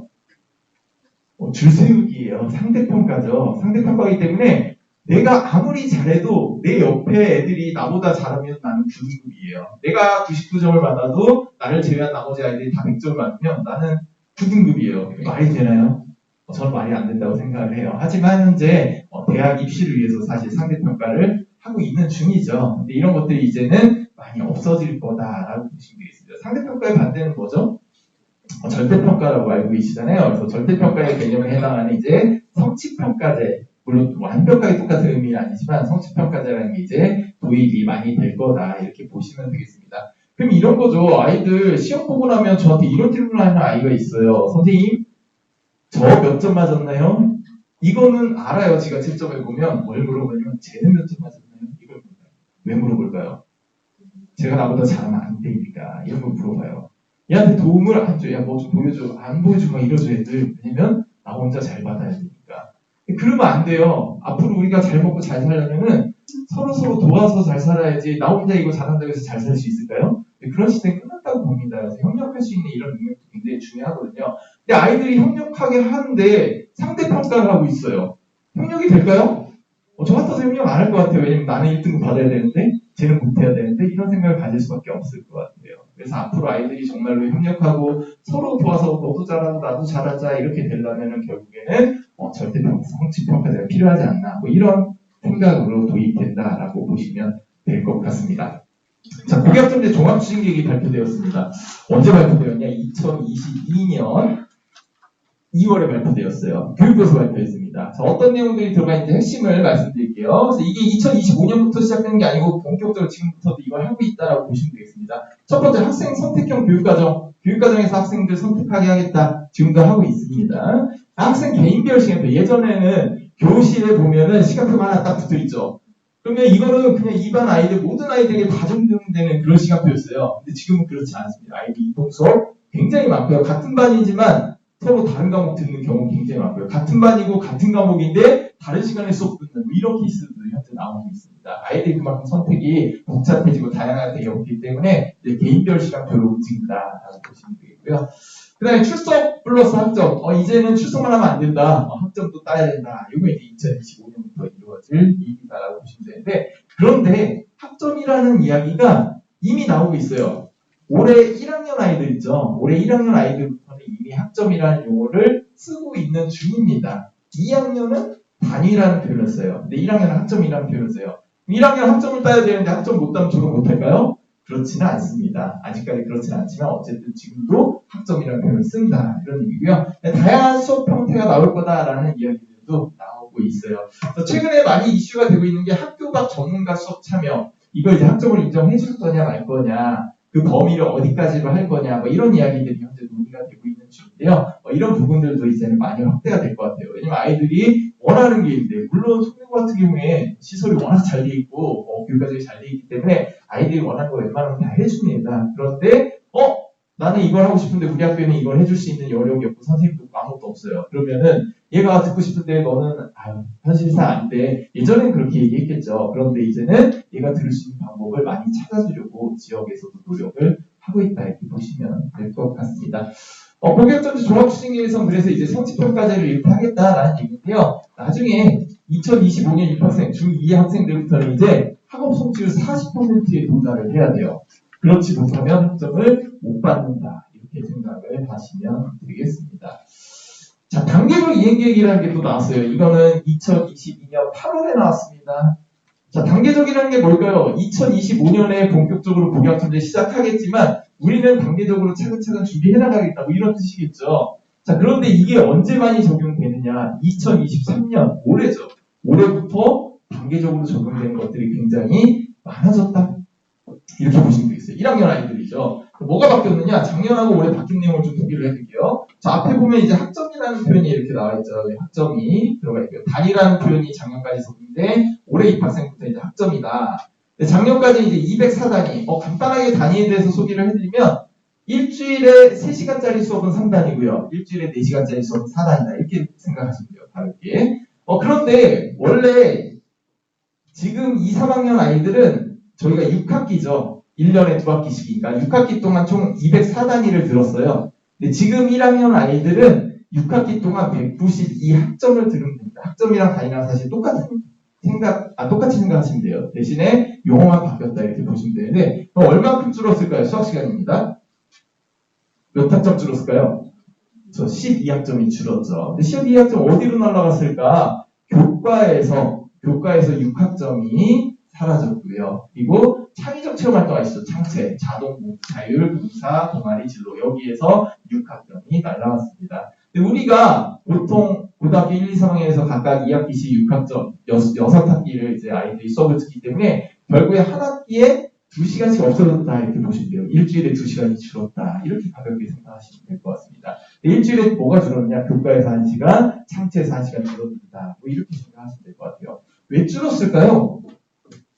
일단은 항상 교육과정 변할 때 얘기하는 건 그거죠. 학생들의 학습 부담을 줄여주고 싶다. 여기 이제 큰 취지가 되기도 하고요. 또 아이들이 저 학점을 줄여주고 시간이 그럼 여유 있는 그런 시간들이 생기죠. 근데 사실 지금 현재는 체규시가 워낙 많아가지고 뭘 할 시간이 없어요. 학교에서 새로운 걸 할 시간이 없습니다. 근데 지금은 이제 교육과정이나 뭐 이런 것들이 이제 학교에 자율성을 많이 부여를 하려고 해요. 그럼 학교가 그 여유 시간을 활용을 해가지고 뭔가 학교만의 프로그램을 구성해서 운영해라. 뭐 이런 뜻도 포함을 하고 있어요. 또는 어떤 뜻도 포함하고 있냐면 아이들이 이제 선택을 하는데 어떤 일이 벌어질 수 있냐면 선택이 굉장히 다양하잖아요. 시간표가 안 나올 수가 있어요. 실제로. 시간표가 안 나오면 어떤 방법을 또 쓸 수가 있냐. 중간중간에 공강을 집어넣어서 시간표를 짤 수도 있거든요. 근데 지금은 7교시까지 풀로 다 하고 있는데 공강 넣으면 아이들 그 8교시, 9교시에 남겨야 되느냐. 그렇게 할 수는 없잖아요. 근데 이렇게 좀 여유 시간이 생길 수 있으면은 공강 시간을 두고 이렇게 시간표를 구성할 수도 있다. 그럼 그 공강 시간에 뭐 할 거냐? 그게 최근에 큰 이슈가 되고 있습니다. 그래서 공강 시간에 뭐 하게 될지에 대한 그 자료집을 지금 만들고 있는 중이에요. 그래서 뭘 할 수 있다라는 것들 앞으로는 많은 자료들이 나오지 않을까 생각을 하고요. 오른쪽으로 보시면은 영구 선도학교 비중 늘려나가겠다라고 있는데 저거는 사실 경기도는 거의 100%, 거의가 아니죠. 100% 일반 모든 학교들이 다 고교학생들 준비학교 하고 있기 때문에 저희 해당 사항이 없고요. 책임교육 부분입니다. 여기가 이제 부모님들께 꼭 말씀드려야 될 부분인데 공통 과목이라는 거 1학년 때 배우는 과목들이에요. 1학년 때 배우는 국영수, 여기 국영수만 써있지만 저희 경기도는 사회과학까지 확장을 시켰어요. 그래서 이 5개 과목에 대해서는 최소 성취 수준 보장 지도라는 걸 앞으로 하게 될 겁니다. 거기 학업자가 써있는데 학업자는 최근에 빠졌어요. 지워주시면 되고요. 최소 성취 수준 보장 지도를 할 거다. 이게 무슨 뜻이냐면은 학교가 지금까지는 좀 이제 상위고 공부 잘하는 아이들 이런 아이들을 위주로 많이 신경을 써준 것 같아요. 그래서 얘네들 서울대 몇 명 가나 영고대 몇 명 가냐 뭐 이런 실적도 사실 학교에서 중요하긴 하죠. 근데 얘네만 하다 보니까 실제로 소외되는 아이들이 있죠. 학업에 있어서 얘는 수학을 못하는데 억지로 다 수학 같이 듣게 해요. 그래서 얘네들 8, 9등급 받게 만듭니다. 그럼 위에 있는 애들은 좋겠지만 얘네는 듣고 싶은 과목도 아닌데 이거 들음으로써 난 8, 9등급이네 그냥 포기를 해버리게 되는 뭐 이런 현상들이 발생을 하죠. 이런 것들도 좀 예방을 하고 또 이 아이들이 어쨌든 이 수업을 들었으면은 최소한 이 정도까지는 하게 만들자라는 그런 책임교육 부분이라고 생각하시면 돼요. 학교에서 이 아이들을 책임지고 어느 정도 수준까지는 만들어주자. 즉 지금까지 학습에 있어서 굉장히 소외되어 있었던 이런 학생들을 도와주자라는 차원을 보시면 되겠습니다. 그래서 올해 우리 학교 1학년 아이들도 국영수사과에서 이 프로그램을 이제 진행을 하고 있는 중이에요. 그래서 지금 현재는 이제 예방 교육을 하고 있는 중이지만 나중에 만약에 1학기에 성적이 다 나오잖아요. 다 나오고 나서 학업 성취율이 40% 얘네들이 도달을 못했다라고 하면 그 아이들 대상으로 한 보충 교육이 또 진행이 될 예정입니다. 그래서 아이들이 이 부분을 파악하고 나는 그래도 여기는 꼭 이수를 잘 해봐야지 뭐 이런 마인드를 앞으로 가져야 되지 않을까라는 생각을 하고 있습니다. 자, 운영 체계는 이렇게 생겼어요. 1단계부터 7단계까지 보통 이야기를 하고 있습니다. 그런데 이게 고교학생제 도입 때는 2025년부터 이렇게 운영되는 거냐? 아닙니다. 지금 현재도 이렇게 운영이 되고 있어요. 그래서 이걸 이제 소개를 해드린 거고요. 이걸 이제 한 단계 한 단계 소개를 해드리면서 그 중간중간에 현재 벌어지고 있는 학교에서 뭐 이런 일들을 교육과정과 함께 소개를 해드리도록 하겠습니다.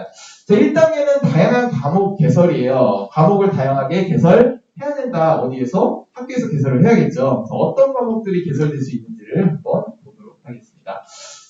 자, 우리가 밥을 먹으러 가죠. 디너 스페셜 게임이 있습니다. A 코스, B 코스가 이렇게 있어요. 혹시 식사하셨나요? 안 하셨어요? 샌드위치 드시면서 들으셔도 돼요. 제가 뭐 먹는 거 학생들 같으면 야, 너 뭐 먹냐 막 이러겠지만 그렇게 하지 않을 거니까 드시면서 들으셔도 됩니다. 자, 식당에 갔어요. 이렇게 메뉴판이 있습니다. 뭐 시키실래요? A 코스 나는 먹겠다. A 코스 싫어하시나봐요? 뭐 싫어하는 학생이 좀 그런가? B 코스 드시겠다. 식사 안 하셨다고 제가 들었는데 이렇게 선택 안 하시면 곤란해요. 학생들하고 수업을 하는데요. 자, A, B 중에 골라봐 그런데 이렇게 하고도 손을 안 들면 어떤 반응을 제가 보일까요? 제발 좀 손 들어달라고 이렇게 사정을 하죠. 예. 어쨌든 A랑 B 중에 선택을 했는데 A 코스 먹을래, B 코스 먹을래 이런 거죠. 이게 어떤 개념이냐면 예전에 여기 부모님들 학교 다닐 때 학교에서 이렇게 하라 그랬어요. 너 문과 갈래, 이과 갈래? 이거 물어봤죠. 뭐 다른 거 물어봤나요? 아니죠. 야, 너 문과 갈래, 이과 갈래? 둘 중에 하나 찍어. 이렇게 얘기를 했습니다.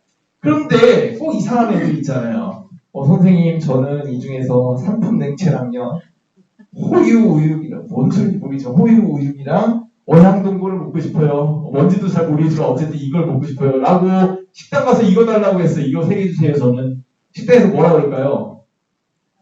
나가세요. 이러겠죠. 우리 그렇게 안 팝니다. 라고 얘기하겠죠. 옛날식입니다. A 코스, B 코스는 옛날식이고요. 이제는 나는 이렇게 먹고 싶어요. 해도 이거를 들어주는 시대가 되었다라고 보시면 되겠습니다. 그래서 과정을 선택하지 않아요. 문과 과정, 이과 과정. 과정을 선택하면 예전에는 어떤 일이 벌어졌냐? 그냥 거기 가야 돼요. 거기 정해진 룰대로 따라가야 돼요. 그런데 지금은 과정이 아닌 과목을 선택한다. 이렇게 보시면 되겠습니다. 문이과 부분 없이 그냥 내가 원하는 과목 있으면은 이것도 듣고 저것도 듣고 할 수 있다라는 이야기죠.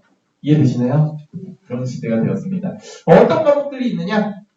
현재 1, 2, 3학년 아이들이 2015 개정교육과정에 영향을 받고 있는 아이들입니다. 여기 이렇게 많은 교과들이 있어요. 여기 보시면은 보통교과라는 게 있습니다. 보통교과는 저희 같은 이제 일반고에서 주로 개설하는 교과라고 보시면 되고요. 보통교과 밑에는 공통과목. 공통과목은 보통 1학년 때 듣는 과목이다라고 보시면 되고 2, 3학년 때 듣는 과목들을 이제 선택과목이라고 우리가 부르죠. 밑에 보시면은 선택과목도 두 가지예요. 헷갈리죠. 일반 선택이 있고 진로 선택 과목이 있습니다. 근데 이게 왜 중요하느냐? 얘네들이 성적 처리하는 방법이 달라요. 그래서 뒤에서 소개를 해드릴게요. 오른쪽에 보면 이제 전문교과라는 게 있습니다. 근데 전문교과는 일반 계고에서 연락을 한 교과는 아니고 이 전문교과 1은 특목고, 전문교과 2는 특성화고에서 보통 이제 개설하는 과목인데 일반고에서도 필요하다 우리는 이거라고 하면은 가져다가 개설할 수 있는 그런 과목들이에요.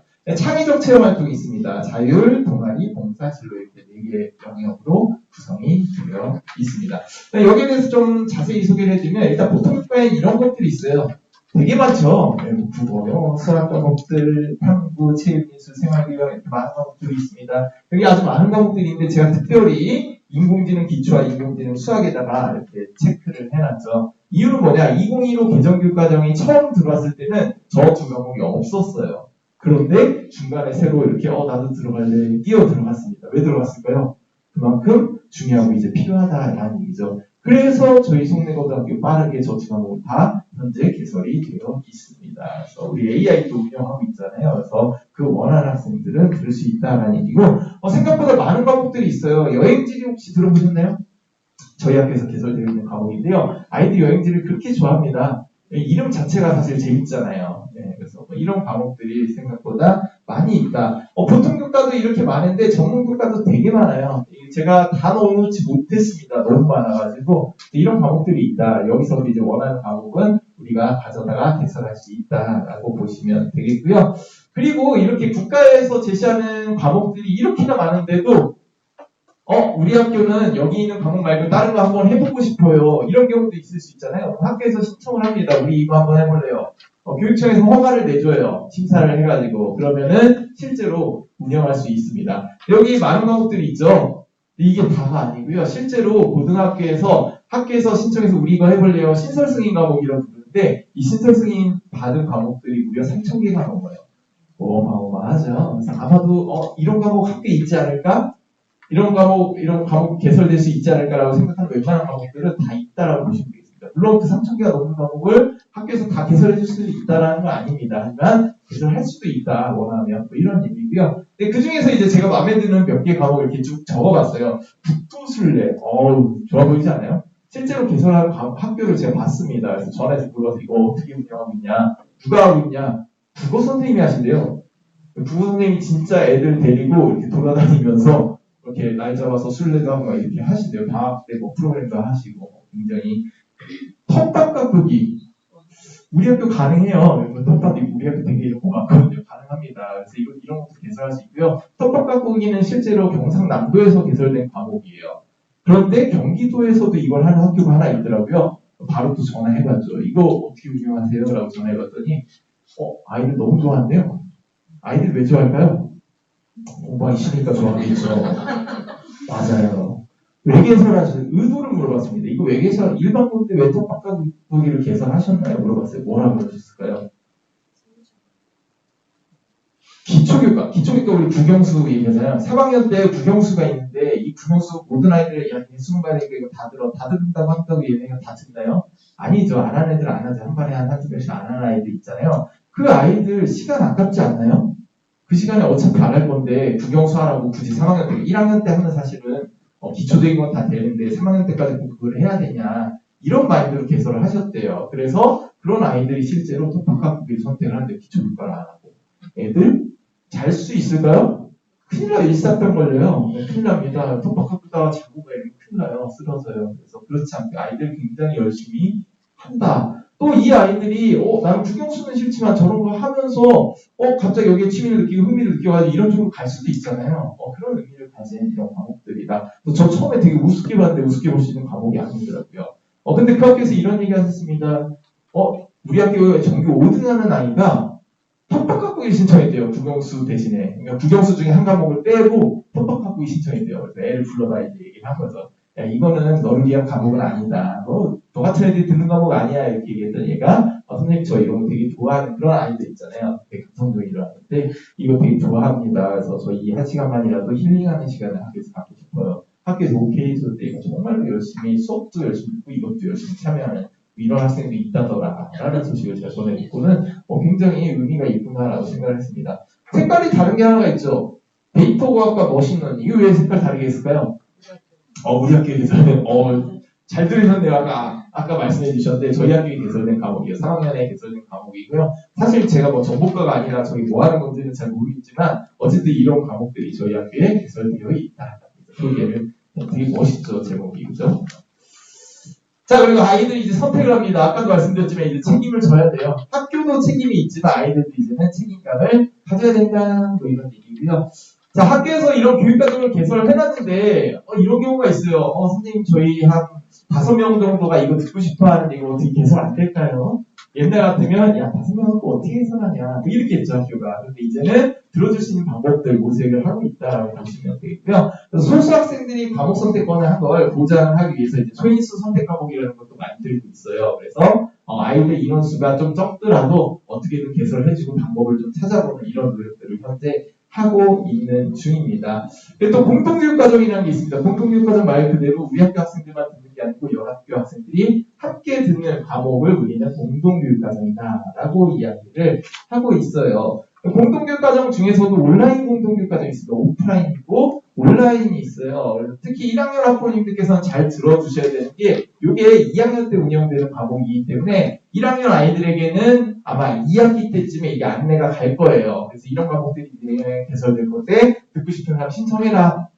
근데 꼭 시기를 놓쳐가지고 나중에 신청하는 경우 있는데 안 됩니다. 이거는 저희 학교 혼자 하는 게 아니고 여러 학교 묶여서 하는 거기 때문에 안 돼요. 그래서 제때 신청할 수 있도록 꼭 안내해 주시고요. 오프라인과 온라인이 있어요. 근데 아이들이 실제로 이제 코로나 때문에 온라인이 굉장히 많이 늘어났습니다. 온라인에 대한 만족도도 높고요. 어떤 과목들이 운영되고 있느냐? 현재 부천에 있는 학교들은 이렇게 과목을 운영하고 있어요. 부천의 특징을 하나 소개해드릴게요. 부천은 굉장히 우수한 지역입니다. 제가 볼 때 교육에 있어서. 왜냐? 이렇게 운영한 지역이 전국에 단 한 군데도 없어요. 무슨 얘기냐면은 모든 학교가 다 개설했어요. 지금 부천에 23개 일반고가 있거든요. 근데 맨 밑에 24번의 경기 경영고는 이제 특성화고죠. 여기까지 해가지고 일반고 23개 특성화고 하나까지 모든 학교 다 이렇게 개설을 하고 있다. 근데 더 큰 특징은 뭔지 아세요? 예전에는 부천도 어떻게 운영했냐면은 그냥 인근에 좀 친한 학교도 있죠. 가까운 학교끼리 한 2개 학교, 3개 학교 교육과정장도 모여 우리끼리 할래? 뭐 이렇게 해가지고 개설을 했어요. 그럼 예를 들어서 예전에 송내고는 어디로 많이 했냐면 여기 부천고나 뭐 여기가 부천여고, 뭐 상동고 이런 데 가깝잖아요. 이런 학교들이랑 같이 해가지고 한 2학교, 3학교가 과목을 개설해서 서로 아이들을 주고받는 이런 형태로 개설을 했습니다. 근데 그러다 보니까 어떤 문제가 발생하냐면은 부천이 물론 도시긴 하지만 소외되는 지역들이 있어요. 끄트머리에 있는 지역들은 우리 이 B학교랑 같이 해보고 싶은데 연락을 해요. B학교 싫어하죠. 우리는 다른 학교랑 하기로 했어요. 안 합니다, 같이. 그럼 그 학교 학생들은 지역적으로도 약간 좀 구석에 있는데 하고 싶어도 할 수가 없어요. 그럼 그 아이들 계속해서 소외가 되는 거죠. 그래서 그런 문제점을 우리가 해결해 주고자 그게 첫 번째 목표였고요. 네, 두 번째 목표는 만약에 2개 학교만 같이 해요. 예를 들어 송내고랑 뭐 부천고만 같이 해요. 그러면 우리 학교 아이들이 공동교육과정에서 선택할 수 있는 과목은 뭔가요? 고급화학, 빅데이터 분석 2가지밖에 없죠. 근데 선택권이 많지가 않잖아요. 근데 선택권을 좀 더 넓혀주자 이런 의미에서 어떤 합의를 받느냐. 몇 년 전에 부천에 있는 이 교육과정 부장님들이 이런 합의를 봤어요. 모든 학생에게 다 오픈하자. 그래서 부천에 있는 과목은 어느 학교에서 열리든 어떤 학교 학생이든 다 신청할 수 있게 다 오픈이 되어 있습니다. 학교는 힘들어요. 왜냐면은 이거 한 과목 개설했는데 이거 듣는 학생이 학교가 굉장히 여러 개, 한 5-6개 됩니다. 그러면 관리하기도 힘들고 공부도 다 보내야 되고 굉장히 어렵지만 어쨌든 한 학교에 한두 명씩 원하는 애들이 있을 수 있잖아요. 근데 그런 아이들을 소외시키지 말자라는 의도로 이렇게 개설되어 있다고 보시면 될 것 같아요. 그래서 실제로 부천에서 하고 있는 이 공동교육과정 이 형태를 관찰하러, 견학하러 타 지역에서 굉장히들 많이들 오십니다. 그래서 예전에 제가 이제 운영할 때는 강원도나 뭐 제주도 이런 데서도 심지어 오셔가지고 보고 가셨어요. 그렇게 잘 운영되고 있다라고 보시면 될 것 같습니다. 근데 저희 학교는 빅데이터 분석을 하고 있습니다. 근데 내년에도 큰 이변이 없는 한 이 정보 쪽 과목이 개설될 거예요. 빅데이터 분석이 그대로 개설될 수도 있고요. 아니면은 다른 과목이 개설될 수도 있지만 그냥 우리는 AI 교육과정 운영하고 있기 때문에 정보 쪽, 컴퓨터 쪽 관련된 과목을 운영을 할 거다라고 보시면 되고요. 다른 학교 현재 이렇게 운영하고 있지만 내년에는 과목은 바뀔 수 있습니다. 어떤 기준에 의해서 바뀌느냐? 아이들에게 수요조사를 할 거예요. 언제? 2학기 때 수요조사 한번 할 겁니다. 그 수요조사 결과를 가지고 가장 많이 나오는 과목들을 가지고 학교에서 이렇게 나누어 가질 거예요. 그러면 아이들 원하는 거 신청하면 되겠습니다. 이렇게 공동교육과정 현재 운영을 하고 있고요. 또 넘나들이 공동교육과정이라는 표현을 쓰고 있는데요. 이건 이제 부천교육청에서 쓰는 표현이에요. 우리 부천은 전체가 다 같이 교육과정을 운영한다. 뭐 이런 뉘앙스로 받아들이시면 될 것 같고요. 이 넘나들이 공동교육과정에 물론 그냥 공동교육과정 포함이 되지만 최근에 혹시 프로젝트 쉐어링이라고 들어보셨나요? 야, 깜짝 놀랐습니다. 이게 뭐냐면은 저희가 이제 고교학점제를 부천에서 전체적으로 준비를 하면서 뭘 할까 하다가 쉐어링을 하자, 서로 나누자, 니네 학교 잘하는 거 다른 학교의 애들도 좀 도움받을 수 있게 하자, 뭐 이런 취지로 이제 개설을 한 것들이에요. 근데 프로젝트 쉐어링은 이제 부천에 있는 선생님들이 프로젝트 과목들을 개설을 하십니다. 이게 정규교 과목은 아니에요. 근데 생기부 기록은 가능합니다. 그래서 약간 이제 프로그램처럼 프로젝트 프로그램들을 개설하면은 원하는 학생들이 이제 다른 학교 선생님의 그 프로젝트 수업을 들을 수 있게 하는 이런 시스템이에요. 근데 최근에 공문이 왔어요. 오늘 이거 보고했거든요, 제가. 오늘 신청 학생 수 보고했는데 깜짝 놀랐습니다. 선생님들이 얼마나 홍보를 하셨는지 저희 학교 1, 2학년 학생, 3학년 차별을 안 하고요. 1, 2학년 학생들이 90명이 넘게 신청했어요. 네, 깜짝 놀랐습니다. 엄청나게 많은 인원이 신청한 거예요. 그래서 학생들의 호응도가 굉장히 뜨겁다라고 보시면 되겠고요. 그래서 이런 프로그램들 굉장히 많이 있으니까 이런 것도 아이들이 참여하면 좋겠다라는 말씀 드립니다. 교과 특성화학교입니다. 또 부천의 특징이 이거죠. 교과 특성화. 우리 학교도 특성화 운영하고 있잖아요. 그래서 우리 학교는 이제 융합 특성화에 해당합니다. 또 속내보는 인공지능 융합과 지속가능 발전 AI, ESD 이렇게 하고 있다. 근데 한번 다른 학교랑 비교를 한번 해보세요. 물론 제가 비교를 하는 건 옳지 않은 것 같긴 하지만 그냥 쭉 보시면은 똑같은 걸 하고 있는 학교가 있나요? 없어요. 단 한 학교도 없습니다. 그래서 굉장히 부천에서 특색 있는 교육과정을 운영하고 있다. 이렇게 보시면 되겠고요. 때문에 이제 과학 특성화 같은 경우에는 물론 과학 좋아하는 아이들이 많이 선호를 하긴 하지만 이렇게 좀 많이 과학 특성화, 국제화 뭐 이런 거 있는데 인공지능이랑 지속가능 발전은 사실 굉장히 송내고만의 특별한 교육과정이다. 이렇게 보시면 될 것 같아요. 그래서 부천은 이렇게 특성화 교육과정을 운영을 하다 보니까 이제는 중학생들이 고등학교 선택할 때 예전에는 뭘 많이 봤나요? 어느 학교가 급식이 맛있지 뭐 이런 거 봤잖아요. 애들이 우리 집에서 제일 가까운 데는 어딜까 막 이런 걸 봤는데 요새는 아이들이 학교를 선택할 때 이 교육과정을 살펴보더라고요. 또 나는 이걸 하고 싶은데 이거를 잘 해줄 수 있는 학교가 어딘가 이걸 보고 선택하는 아이들이 점점 늘어나고 있어요. 실제로 작년에 저희 반 학생 중에서도 이 컴퓨터 쪽에 굉장히 관심이 많은 학생이 있었는데 얘 이제 상담을 하다 보니까 집이 좀 옆곡인 거예요. 오는 게 한참 걸려요. 야, 그쪽에 학교 많은데 여기까지 왔냐라고 했더니 컴퓨터 좋아했어요. 이렇게 얘기를 하더라고요. 아이들이 이제는 교육과정을 보고 학교를 선택한다 이런 느낌을 받고요. 제가 자리에 앉아있으면 중학교 학부모님들께 그렇게 전화가 옵니다. 왜 전화할까요 저한테? 뭐 물어볼까요? 송내고는 서울대를 몇 명 보내나요? 뭐 이런 전화를 할까요? 그런 거 안 해요 요새는. 왜냐면 안 알려줄 거거든요. 어차피 뭘 물어볼까요? 교육과정이 이렇게 돼 있던데 이거 실제로 이런 과목도 어떻게 운영되고 이런 전화를 하세요. 중학교 학부모님 굉장히 많이 발전하셨어요. 학부모님들도. 왜냐? 이런 연수들을 제가 하거든요. 그래서 전화를 해서 막 이런 것들 물어보세요. 대단하죠. 아이들 진짜 이 교육과정 보고 학교 보내겠다 이런 뜻으로 보시면 될 것 같습니다. 자, 이제 2단계는 진로학업 설계입니다. 이게 이제 아이들에게는 굉장히 중요한 거예요. 그래서 부모님들께서 이거를 아이들에게 좀 도움을 주셨으면 좋겠다라는 얘기고요. 자, 잠깐 질문 한번 드리겠습니다. 다음 중 먹고 싶은 음식은 근데 이것도 그냥 물어보면 대답 안 하실 거잖아요. 그래서 제가 객관식으로 선택해보라고 해놨습니다. 자, 잘 보고 꼭 하나씩 대답해 주세요. 자, 1번 뽀이띠아무 2번 망몽카이 3번 방권 4번 힘드네요. 요우티아오 5번 에스카르고 6번 부야베스. 자, 조사해 보겠습니다. 나는 1번을 먹고 싶다. 안 계시네요. 2번 먹고 싶다.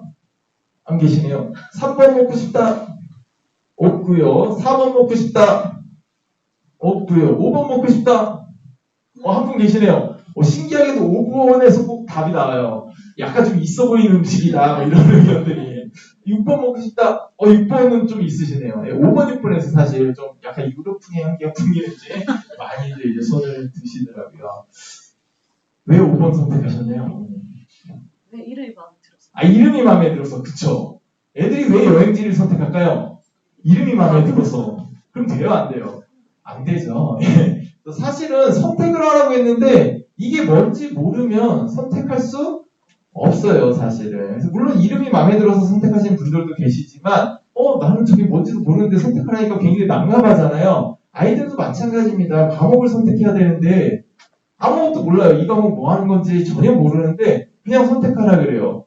그럼 선택 제대로 할 수 있을까요? 못하죠. 그냥 이름만 보고 이거 재밌겠네. 실제로 가서 해보면은 내가 바라는 게 이게 아닌데 뭐 이렇게 나옵니다, 아이들이. 그래서 제일 중요한 게 뭐냐, 결국에 아이들이 내가 원하는 게 뭐고 나의 진로가 뭐고 나는 학업 설계를 이렇게 해나가야 돼. 그래서 나는 이런 과목들을 듣는 게 좋아. 라는 게 이제 굉장히 중요한 시기가 되었다. 특히나 이제 1학년 아이들 같은 경우에는 당장 내년에 2학년 올라가니까 2학년 교과목 선택만 봐야지 이렇게 접근하시면 안 되고 2학년, 3학년 통째로 보고 내가 고등학교 4학년 동안 이렇게 선택하면 좋겠다. 이렇게 전체적인 로드맵을 짜는 게 중요하다라는 말씀을 드리겠습니다. 아이들에게는 이 자료가 나갔어요. 2023 과목 선택 나침반이라는 아이들의 이제 과목 선택에 도움을 줄 수 있는 자료가 각 교실마다 다 배치가 되어 있고 1, 2학년 교실에 다 배치가 되어 있습니다.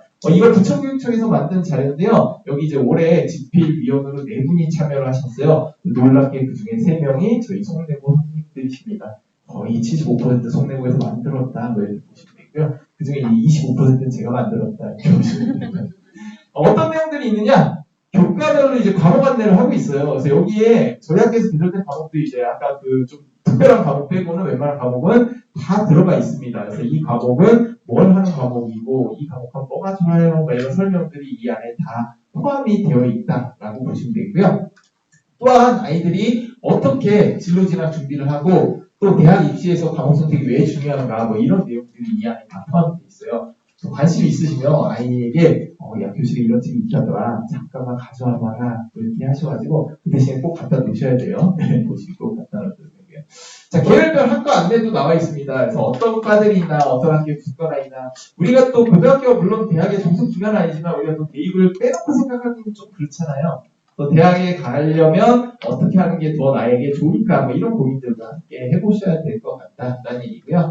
자, 아이들은 1학년 1학기에 뭐 해야 될까요? 지금이죠. 일단 적응을 해야 됩니다. 적응 다 한 것 같아요. 애들 보니까 굉장히 학교 생활 잘하고 있는 것 같고요. 결국에 재학 중인 고등학교 2학년 선택 과목 알아보기 이제 이거를 슬슬 해야 될 때가 됐습니다. 1차 집필 끝났잖아요. 이제 아이들 5월달에 조금 이제 풀립니다. 마음이. 근데 그 풀어지는 시간에 이거라도 좀 해봐야 되지 않을까라는 생각이 들고요. 아이들 대상으로 해서 교육과정 설명회 5월에 진행 한번 할 거예요. 근데 그거 하면은 아이들이 어느 정도 좀 인식을 하고 나는 이런 과목 들었으면 좋겠다라는 생각을 가져야 될 것 같고 또 교육과정 설명회는 전체적으로 하니까 아이들이 집중 안 하는 아이들이 있습니다. 그래서 진로 수업 시간이 있거든요. 진로 수업 시간에 또 보충해서 수업으로 진행해서 아이들 선택 과목 하는데 과목 선택하는 도움을 줄 예정에 있고요.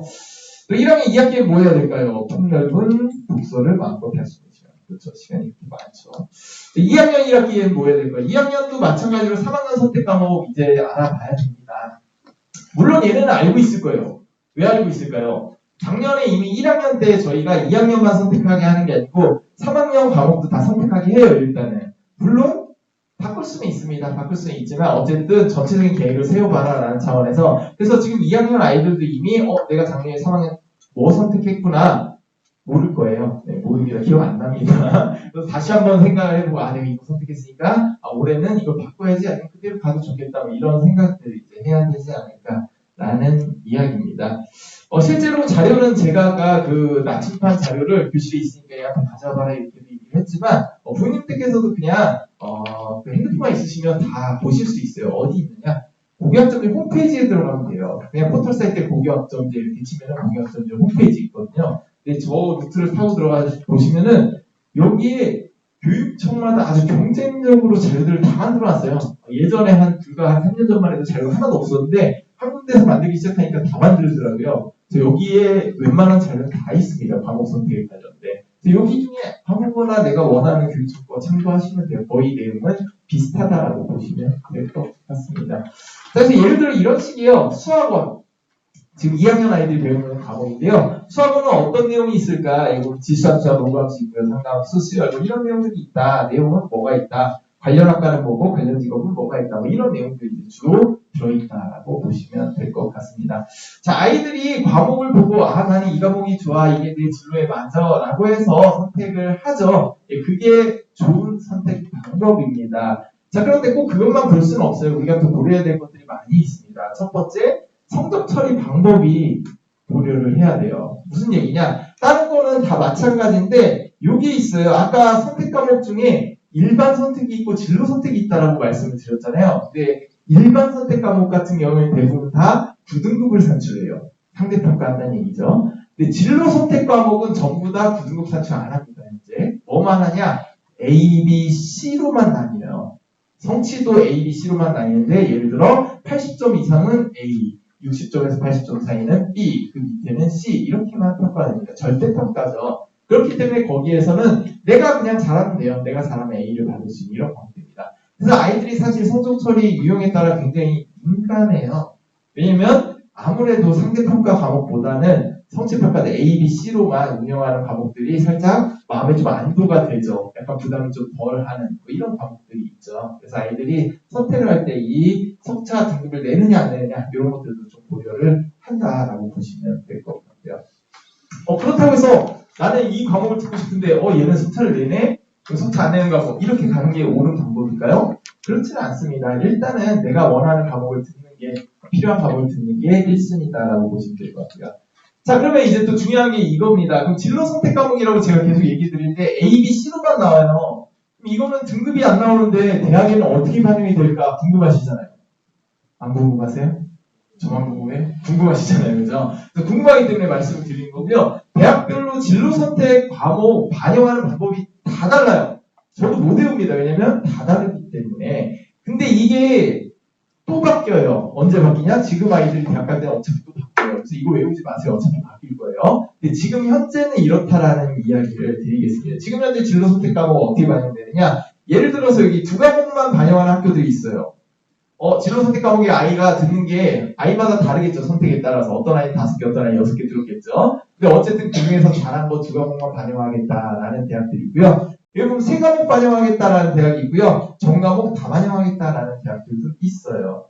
근데 대부분의 학교들은 어떻게 반영하느냐? 등급으로 바꿉니다. 뒤에서도 보여드리지만 예를 들어 뭐 A는 1등급으로 하겠다 뭐 이렇게 등급으로 환산해서 계산을 해요. 그런데 또 어떤 학교가 있냐면은 점수를 바꾸는 학교가 있어요. 경기교대나 뭐 이런 학교들은 A는 몇 점, 뭐 B는 몇 점 이렇게 점수를 바꾸는 학교들인데 진짜 특이한 학교들이 있습니다. 여기 보면 등급별 분포에 따라서 매기는 학교가 고려대, 수광대, 고려대, 서강대가 좀 특이해요. 그리고 정성평가하겠다. 정성평가라는 건 우리가 얘를 수치화시키지 않겠다. 점수화시키지 않겠다. 그냥 얘 잘했네, 얘 못했네 라고 해서 정성평가, 종합적으로 보겠다라는 학교가 세 군데가 이렇게 있습니다. 얘네들이 하는 방법을 잠깐 이렇게 소개를 해주면 다 소개는 못 드려요. 왜냐면 다 다양하기 때문에. 예를 들어 가톨릭 때 볼게요. 가장 일반적인 환산 방법입니다. A는 1등급으로 치겠다. B는 2등급, C는 3등급으로 치겠다. 뭐 이런 뜻이에요. 되게 일반적인 방법이죠. 자, 그런데 얘는 좀 달라요. 경기대는 A는 1등급, B는 2등급, C는 4등급이에요. 약간 다르죠? 그럼 C 받으면 안 되겠죠, 여기는. 왜냐면 B랑 C는 좀 차이가 있다. 얘네는 간격을 좀 벌리겠다. 우리 학교는 C 받는 아이들은 오지나 뭐 이런 뜻으로 보시면 될 것 같습니다. 자, 고려대 특이하다고 아까 말씀드렸잖아요. 서강대랑 고려대 좀 특이합니다. 근데 고려대가 약간 올해 방법을 좀 바꿨어요. 고려대가 A는 1등급 줍니다. 그냥 A 받은 애들은 다 1등급이에요. 근데 서강대는 또 그렇지 않아요. 서강대는 또 따로 보셔야 돼요. 근데 A는 1등급이에요. 근데 B, C는 정해지지 않았어요. 성취도 비율 고려해서 산출하겠다 이런 의미입니다. 예를 들어서 A를 맞은 애가 전체의 한 50%가 A를 받았다. 그럼 B 받은 애들은 어떻게 될까요? 그 50%부터 이제 시작을 하는 거예요. 그럼 등급이 어디서부터 나오냐? 얘네는 1, 2, 3등급 안 나와요. 50%니까 뭐 나오고 4등급도 안 나오고 5등급 나올 거예요.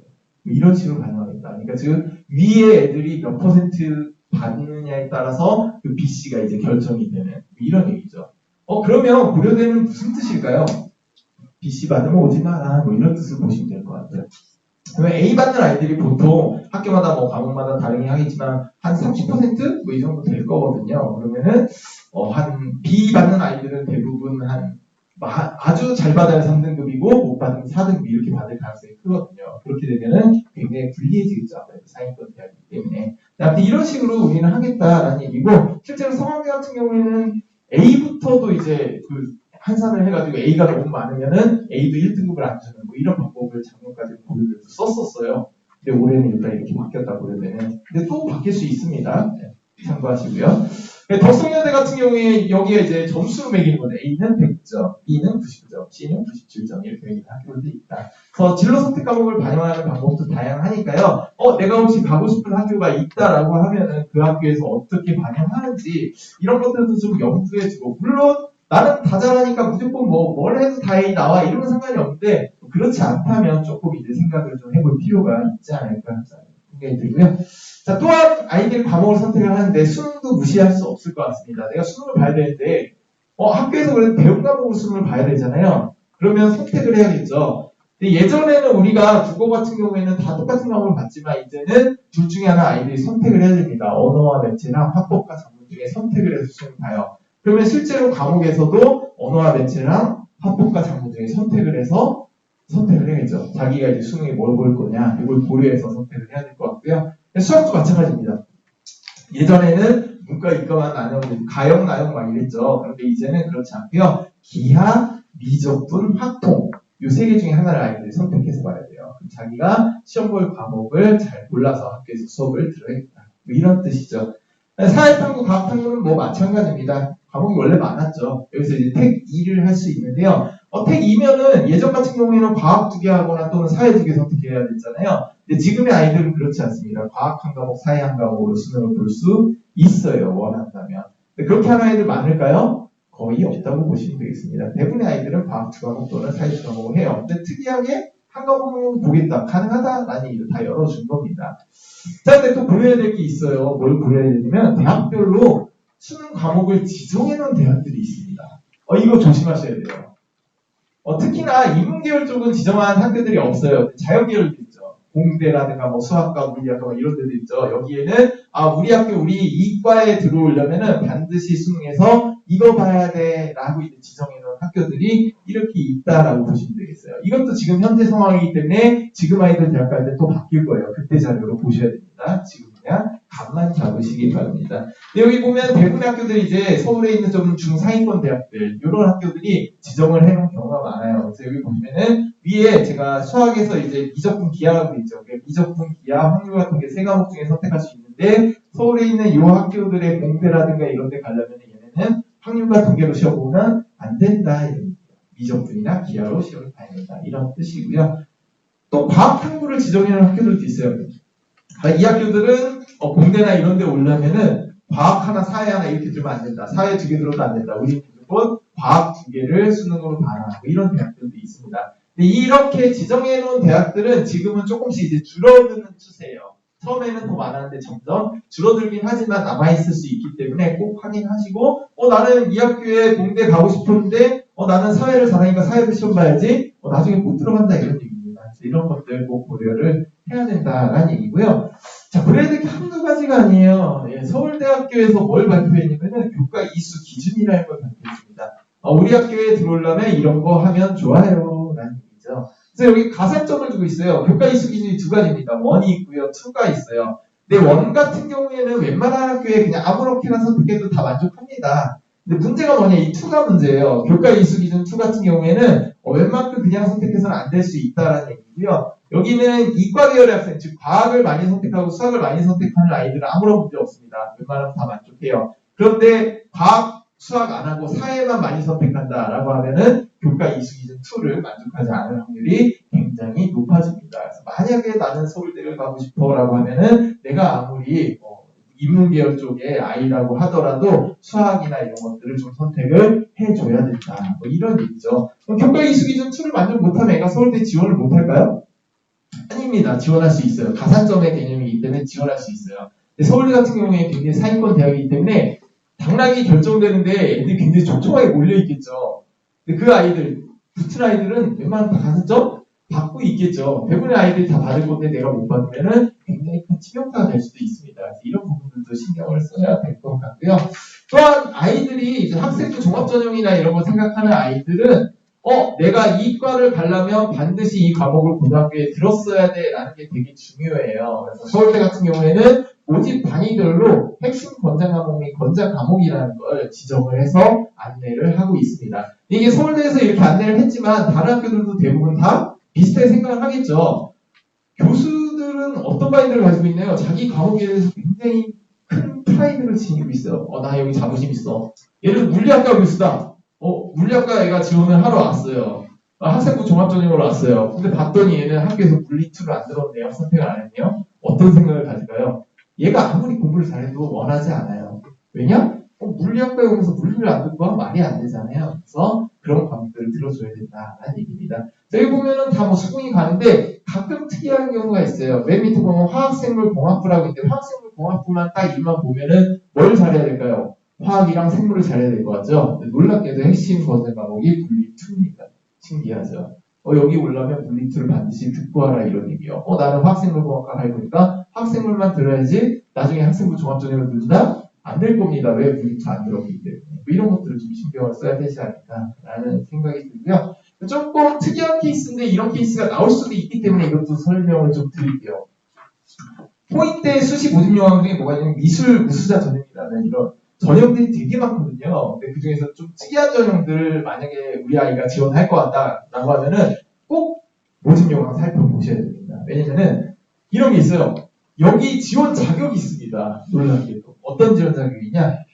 고등학교 졸업 예정자로 이건 뭐 당연히 다 되겠죠. 뭐가 있냐면 미술에 관한 교과 중에서 진로 선택 과목이나 전문 교과를 반드시 한 과목 이상 애가 학교에서 이수를 했어야 돼요.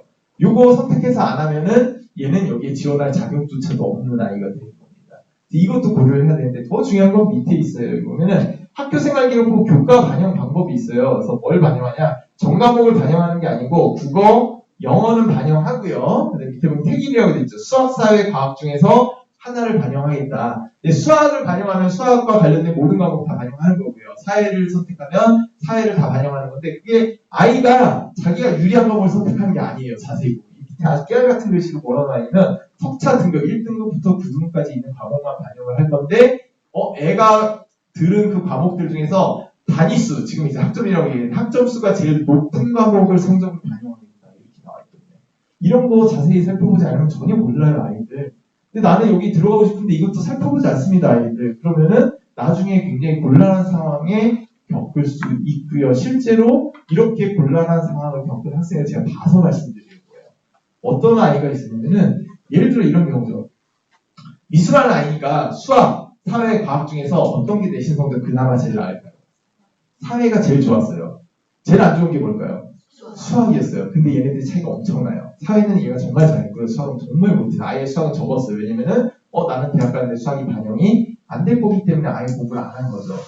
그런데 나중에 다 끝나고 보니까 어떤 일들이 벌어졌냐면 애가 이제 사회 과목에서 성적 9등급 나오는 게 싫잖아요. 부담스럽고. 그래서 얘가 진로 선택 과목을 많이 선택을 한 거예요. 근데 진로 선택 과목이 반영 안 되거든요. 그럼 걔네들을 다 빼고 났더니 사회보다 수학이 이수 단위가 더 높은 거예요. 그래서 얘는 자동으로 수학 성적이 반영이 되거든요. 안 되겠죠, 그러면. 절대 뭐 이런 일들이 막 벌어진다니까요. 그래서 이렇게 좀 특이한 전형들에 대해서 지원을 하겠다라는 아이들은 미리미리 그 학교의 입시 요강 같은 것도 살펴보고 여기 혹시 특이한 문구들이 없는지 근데 봤을 때 이게 무슨 얘기인지 잘 해석이 안 되는 경우가 있을 거예요. 아이도 잘 모르고 부모님들도 사실 입시에 대해서는 사실 전문가는 아니시기 때문에 잘 모르는 경우에는 담임 선생님이나 아니면은 학교의 진로 선생님이나 아니면 3학년 선생님들, 부장님들 이런 분들 전문가 계시니까 꼭 이렇게 확인하셔가지고 준비를 해 나가시는 게 좋지 않을까. 그래서 계획을 굉장히 촘촘하게 잘 세워야 된다. 이런 얘기를 드리는 겁니다. 학생부 종합전형 공통평가 요소들 뭐 이런 게 있어요. 학업 역량, 공동체 역량, 진로 역량 요새는 이런 거 보겠다라고 이야기를 하고 있거든요. 이게 이제 한 학교에서만 하는 게 아니고 여러 학교에서 공동적으로 연구해서 학생부 종합전형은 이런 걸 보는 전형이에요. 라는 발표를 한 겁니다. 학업 역량은 뭘까요? 내가 대학교에 와서 공부를 해야 되는데 기본적인 능력이 되느냐 뭐 이런 걸 보겠다는 얘기죠. 성적도 볼 거고 내신 성적 뭐 이런 얘기고요.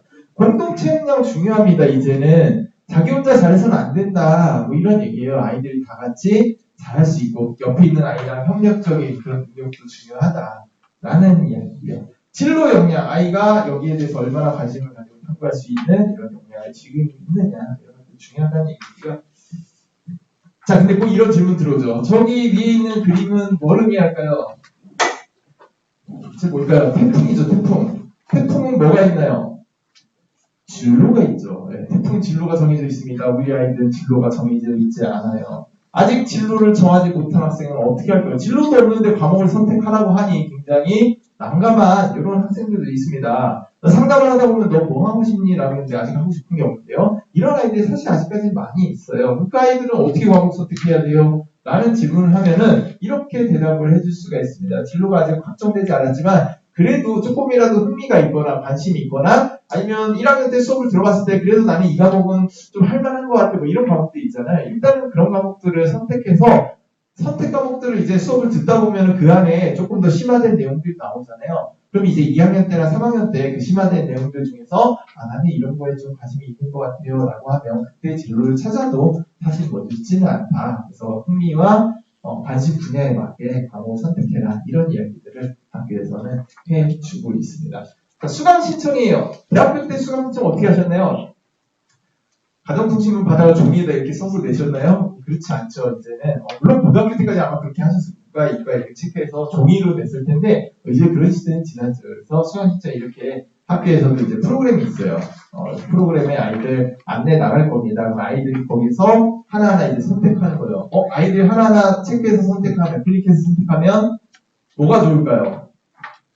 애들이 종이에다 써서 내면 우리가 옮기는 과정에서 틀릴 수가 있잖아요. 근데 아이들이 체크해서 내면은 이거는 틀리면 학생 책임이에요. 왜냐면 자기가 클릭했기 때문에. 그래서 잘해야 된다. 이런 얘기고요. 그래서 이렇게 수강 신청할 겁니다. 나중에 이거는 아이들에게 안내를 할게요. 수업 운영이에요. 수업 운영은 물론 아이들이 할 건 아니고요. 선생님들이 이제 수업도 좀 바꿔 나가야 되지 않을까라는 얘기고요. 이제 학습자상의 요소가 좀 바뀌었습니다. 그래서 예전에는 이렇게 누가 근해 공식을 잘 외우느냐, 누가 머릿속에다가 100개, 영단어 100개를 잘 집어넣느냐, 이런 것들이 굉장히 중요한 평가 요소였다면 이제는 그렇지 않다는 얘기죠. 자기 주도성, 내가 스스로 할 수 있는 능력 중요하다는 얘기고요. 창의와 혁신, 요새 이걸 굉장히 많이 강조하고 있습니다. 그래서 아이들이 무조건 뭔가 문제를 풀고 답 맞추는데 급급해하지 말고 뭔가 좀 창의적인 생각, 혁신적인 생각들을 할 수 있는 이런 계기가 수업을 통해서도 마련이 돼야 될 것 같고요.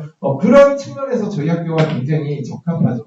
융합적 사고 능력을 길러줄 수 있는 좋은 교육과정을 가지고 있다라고 다시 한번 강조를 하고요. 맨 밑에 보시면 뭐가 있나요? 협력과 소통이 있어요. 이런 걸 원합니다. 어차피 혼자 할 수 있는 일은 없다. 같이 할 수 있게 만들자. 이런 뜻입니다.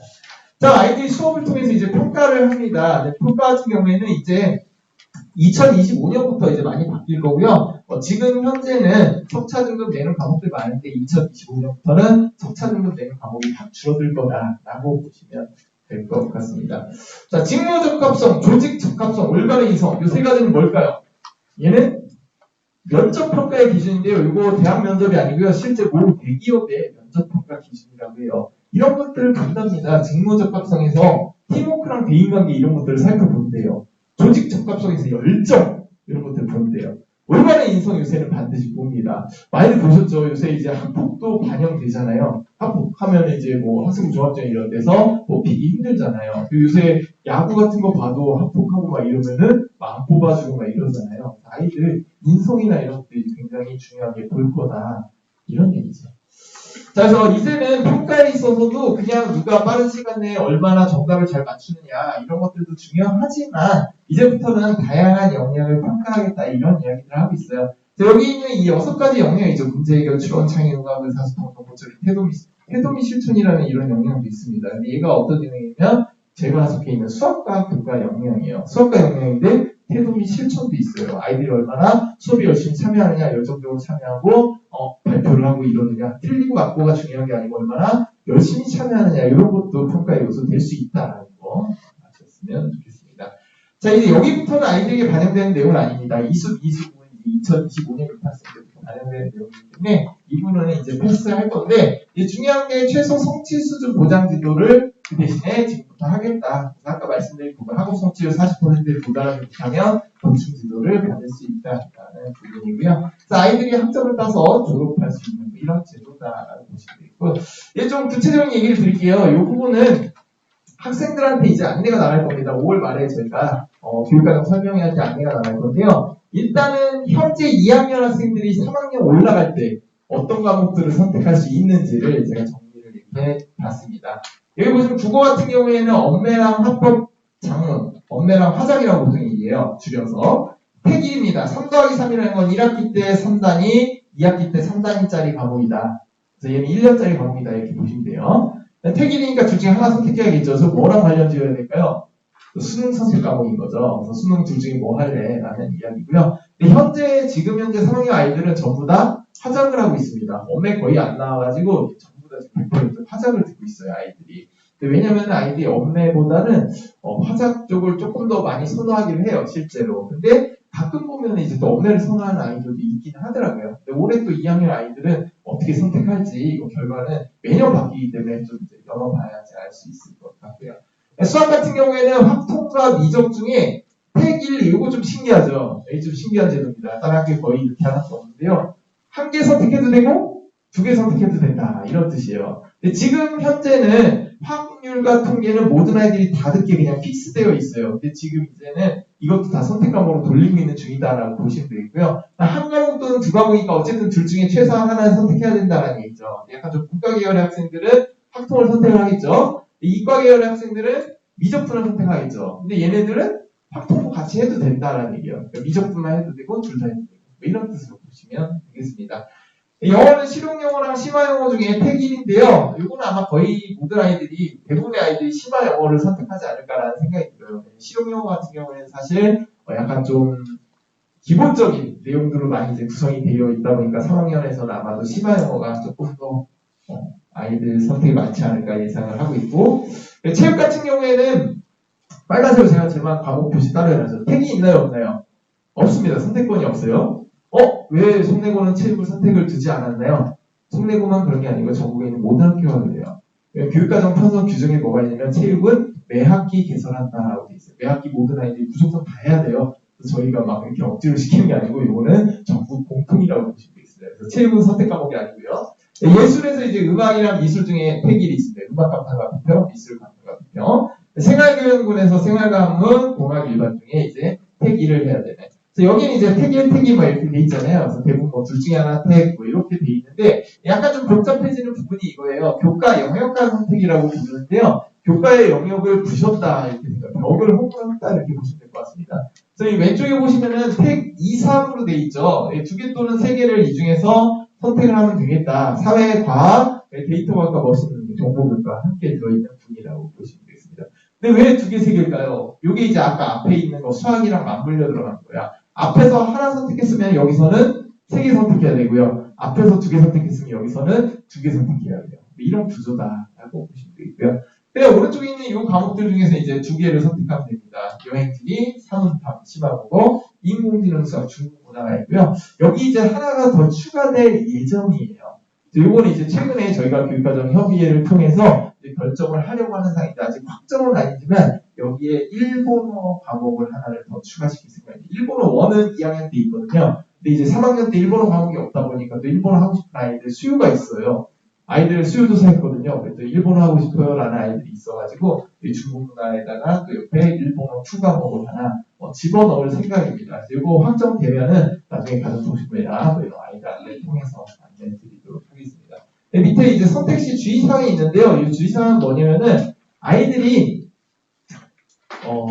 예를 들어 기초교과라고 부르는 우리 국영수 한국사를 포함해서 기초교과라고 부르거든요. 근데 학교에서 우리는 애들 공부만 시켜야지라고 해갖고 전부 다 기초교과만 막 깔아놔요. 그러면 안 되잖아요. 그래서 교육과정 편성의 규칙이 뭐가 있냐면은 전체 수업 중에서 기초교과가 50%를 넘어가면 안 돼요. 근데 이제 아이들에게 선택권을 많이 열어놓다 보니까 아이들이 기초교과를 많이 선택하면 50% 넘어갈 수 있거든요. 그래서 선택시 주의사항을 넣어놨는데요. 요거는 아이들 실제 선택할 때 저희가 아이들에게 안내를 할 거고요. 그리고 특히 잘못 선택하는 아이들 그래도 나옵니다. 그런 것들을 하나하나 다 저희가 체크해서 점검해서 잘 선택할 수 있도록 안내하겠습니다. 자, 1학년은 어떻게 될까요? 지금 1학년 학생들하고 2학년 학생들이 똑같지가 않아요. 교육과정이 또 전혀 다릅니다. 그래서 1학년 학생들은 2학년 올라갈 때는 일단 선택 과목이 이렇게 돼 있고요. 지금 검은 글씨로 돼 있는 아이들은 얘는 모든 아이들이 다 듣는 과목이에요. 고정 과목이다라고 보시면 되고요. 빨간색 과목, 생활교양에서 중국어 1이랑 일본어 1 중에 하나를 택해야 됩니다. 여기 이제 2학년 때 일어나야 될 일들이다라고 보시면 되겠고요. 3학년 때는, 2학년 때 또 교과 영역과 선택에는 이런 게 있어요. 왼쪽에 보시면은 텍3이라고 돼 있죠. 여기서 이제 세 과목을 선택하는 겁니다. 여기 사회 과목, 과학 과목, 그리고 여기 밑에 보시면 프로그래밍 들어가 있죠. 저희 또 AI 하고 있기 때문에 컴퓨터 좋아하는 아이들은 이 프로그램 선택할 수 있고요. 그 택일이 있어요. 택일은 보시면은 문학과 매체 기하, 과학과 제공부, 사회과 제공부 이렇게 있습니다. 아까 저희 안재성 부장님께서 ESD의 과목들 소개해 주실 때 이 과학과 제공부, 사회과 제공부 말씀하셨잖아요. 여기 이제 2학년에 이렇게 들어가 있는데 여기에는 또 이제 기하가 같이 있어요. 기하 이제 수학 과목이죠. 이제 수학 과목인데 이제 대학에서 요구하는 것 중에 우리과 들어오려면 기하를 들어야 돼요라고 또 요구하는 그런 교과들이 있습니다. 근데 그거 꼭 살펴보셔가지고 혹시 그쪽 계열로 가는 아이들은 기하를 듣는 게 좋고요. 그렇지 않은 아이들은 과학과 제공부나 사회과 제공부 이런 거 들어도 좋고요. 생각보다 문학과 매체도 많이 열립니다. 아이들이 이제 국어 쪽이나 인문계 쪽 이제 원하는 아이들은 문학과 매체도 많이 선택하고 있어서 사실 여기에는 굉장히 골고루 아이들이 선택을 하더라고요. 원하는 거 선택할 수 있고요. 자, 이제 1학년이 3학년 되면 어떤 일이 벌어지냐? 여기가 좀 많이 바뀌었어요. 왜냐면 최근에 아이들에게 선택권을 많이 부여하는 게 트렌드이기 때문에 거기에 맞춰서 이제 교육과정이 편성이 되고요. 맨 위에 체육, 스포츠 생활 얘만 고정 과목입니다. 나머지는 다 선택. 한 과목 빼고 다 선택이다라고 보시면 되고요. 여기 보시면 똑같아요. 여기는 예술은 음감비, 이감비 둘 중에 택일로 되어 있고요. 생활교양은 생활과학은 공학 일반 중에 택일로 되어 있습니다. 여기까지는 지금 2학년, 3학년 올라갈 때랑 비슷한데요. 2학년이 3학년 올라갈 때는 수학도 확통하고 미적 중에 택 1, 2로 되어 있었잖아요. 얘는 이제 그것도 없어요. 수학은 전부 다 내려갔다. 국어도 엄매 화작 중에 택 1 이런 거 없습니다. 다 그냥 내려갔어. 알아서 선택해라. 다 합쳐버렸습니다. 그럼 아이들이 선택할 수 있는 가능성이 훨씬 더 열렸다라고 보시면 되겠죠. 그렇게 보세요. 예전에는 엄매랑 화작 중에 어쨌든 한 개만 선택해야 되잖아요. 근데 얘네는 만약에 원하면 두 개 다 선택도 가능하다. 뭐 이렇게 이제 열어놨다라고 보시면 되겠습니다. 물론 그런 아이들이 많을 거라고 보지는 않아요. 왜냐면은 골고루 듣는 게 아무래도 좋을 거기 때문에. 근데 어쨌든 합쳐놓으면서 가능성을 많이 열어놨습니다. 여기 보시면 이제 택 4, 5, 4개 또는 5개 선택하게 되어 있고요. 여기 오른쪽에 보면 택 3, 4, 3개 또는 4개 선택하게 되어 있습니다. 빨간색으로 칠해놓은 과목들은 뭐냐면은 이게 이제 국영수 기초교과들이에요. 그래서 기초교과들은 원한다고 해서 저거 다 선택할 수는 없어요. 몇 개까지만 선택할 수 있다는 제한이 있습니다. 근데 그 제한은 어쩔 수 없는 이런 제한상이다 이렇게 보시면 되고 아이들에게는 안내를 하도록 하겠습니다. 그래서 교육과정을 혹시 뭐 전년도 거 올해 거 보시면 아시겠지만 점점점 아이들에게 선택권을 더 많이 주고 있구나라는 걸 느끼실 수 있을 겁니다. 자, 일단 제가 준비한 내용은 여기까지고요. 시간을 조금 오버를 했네요.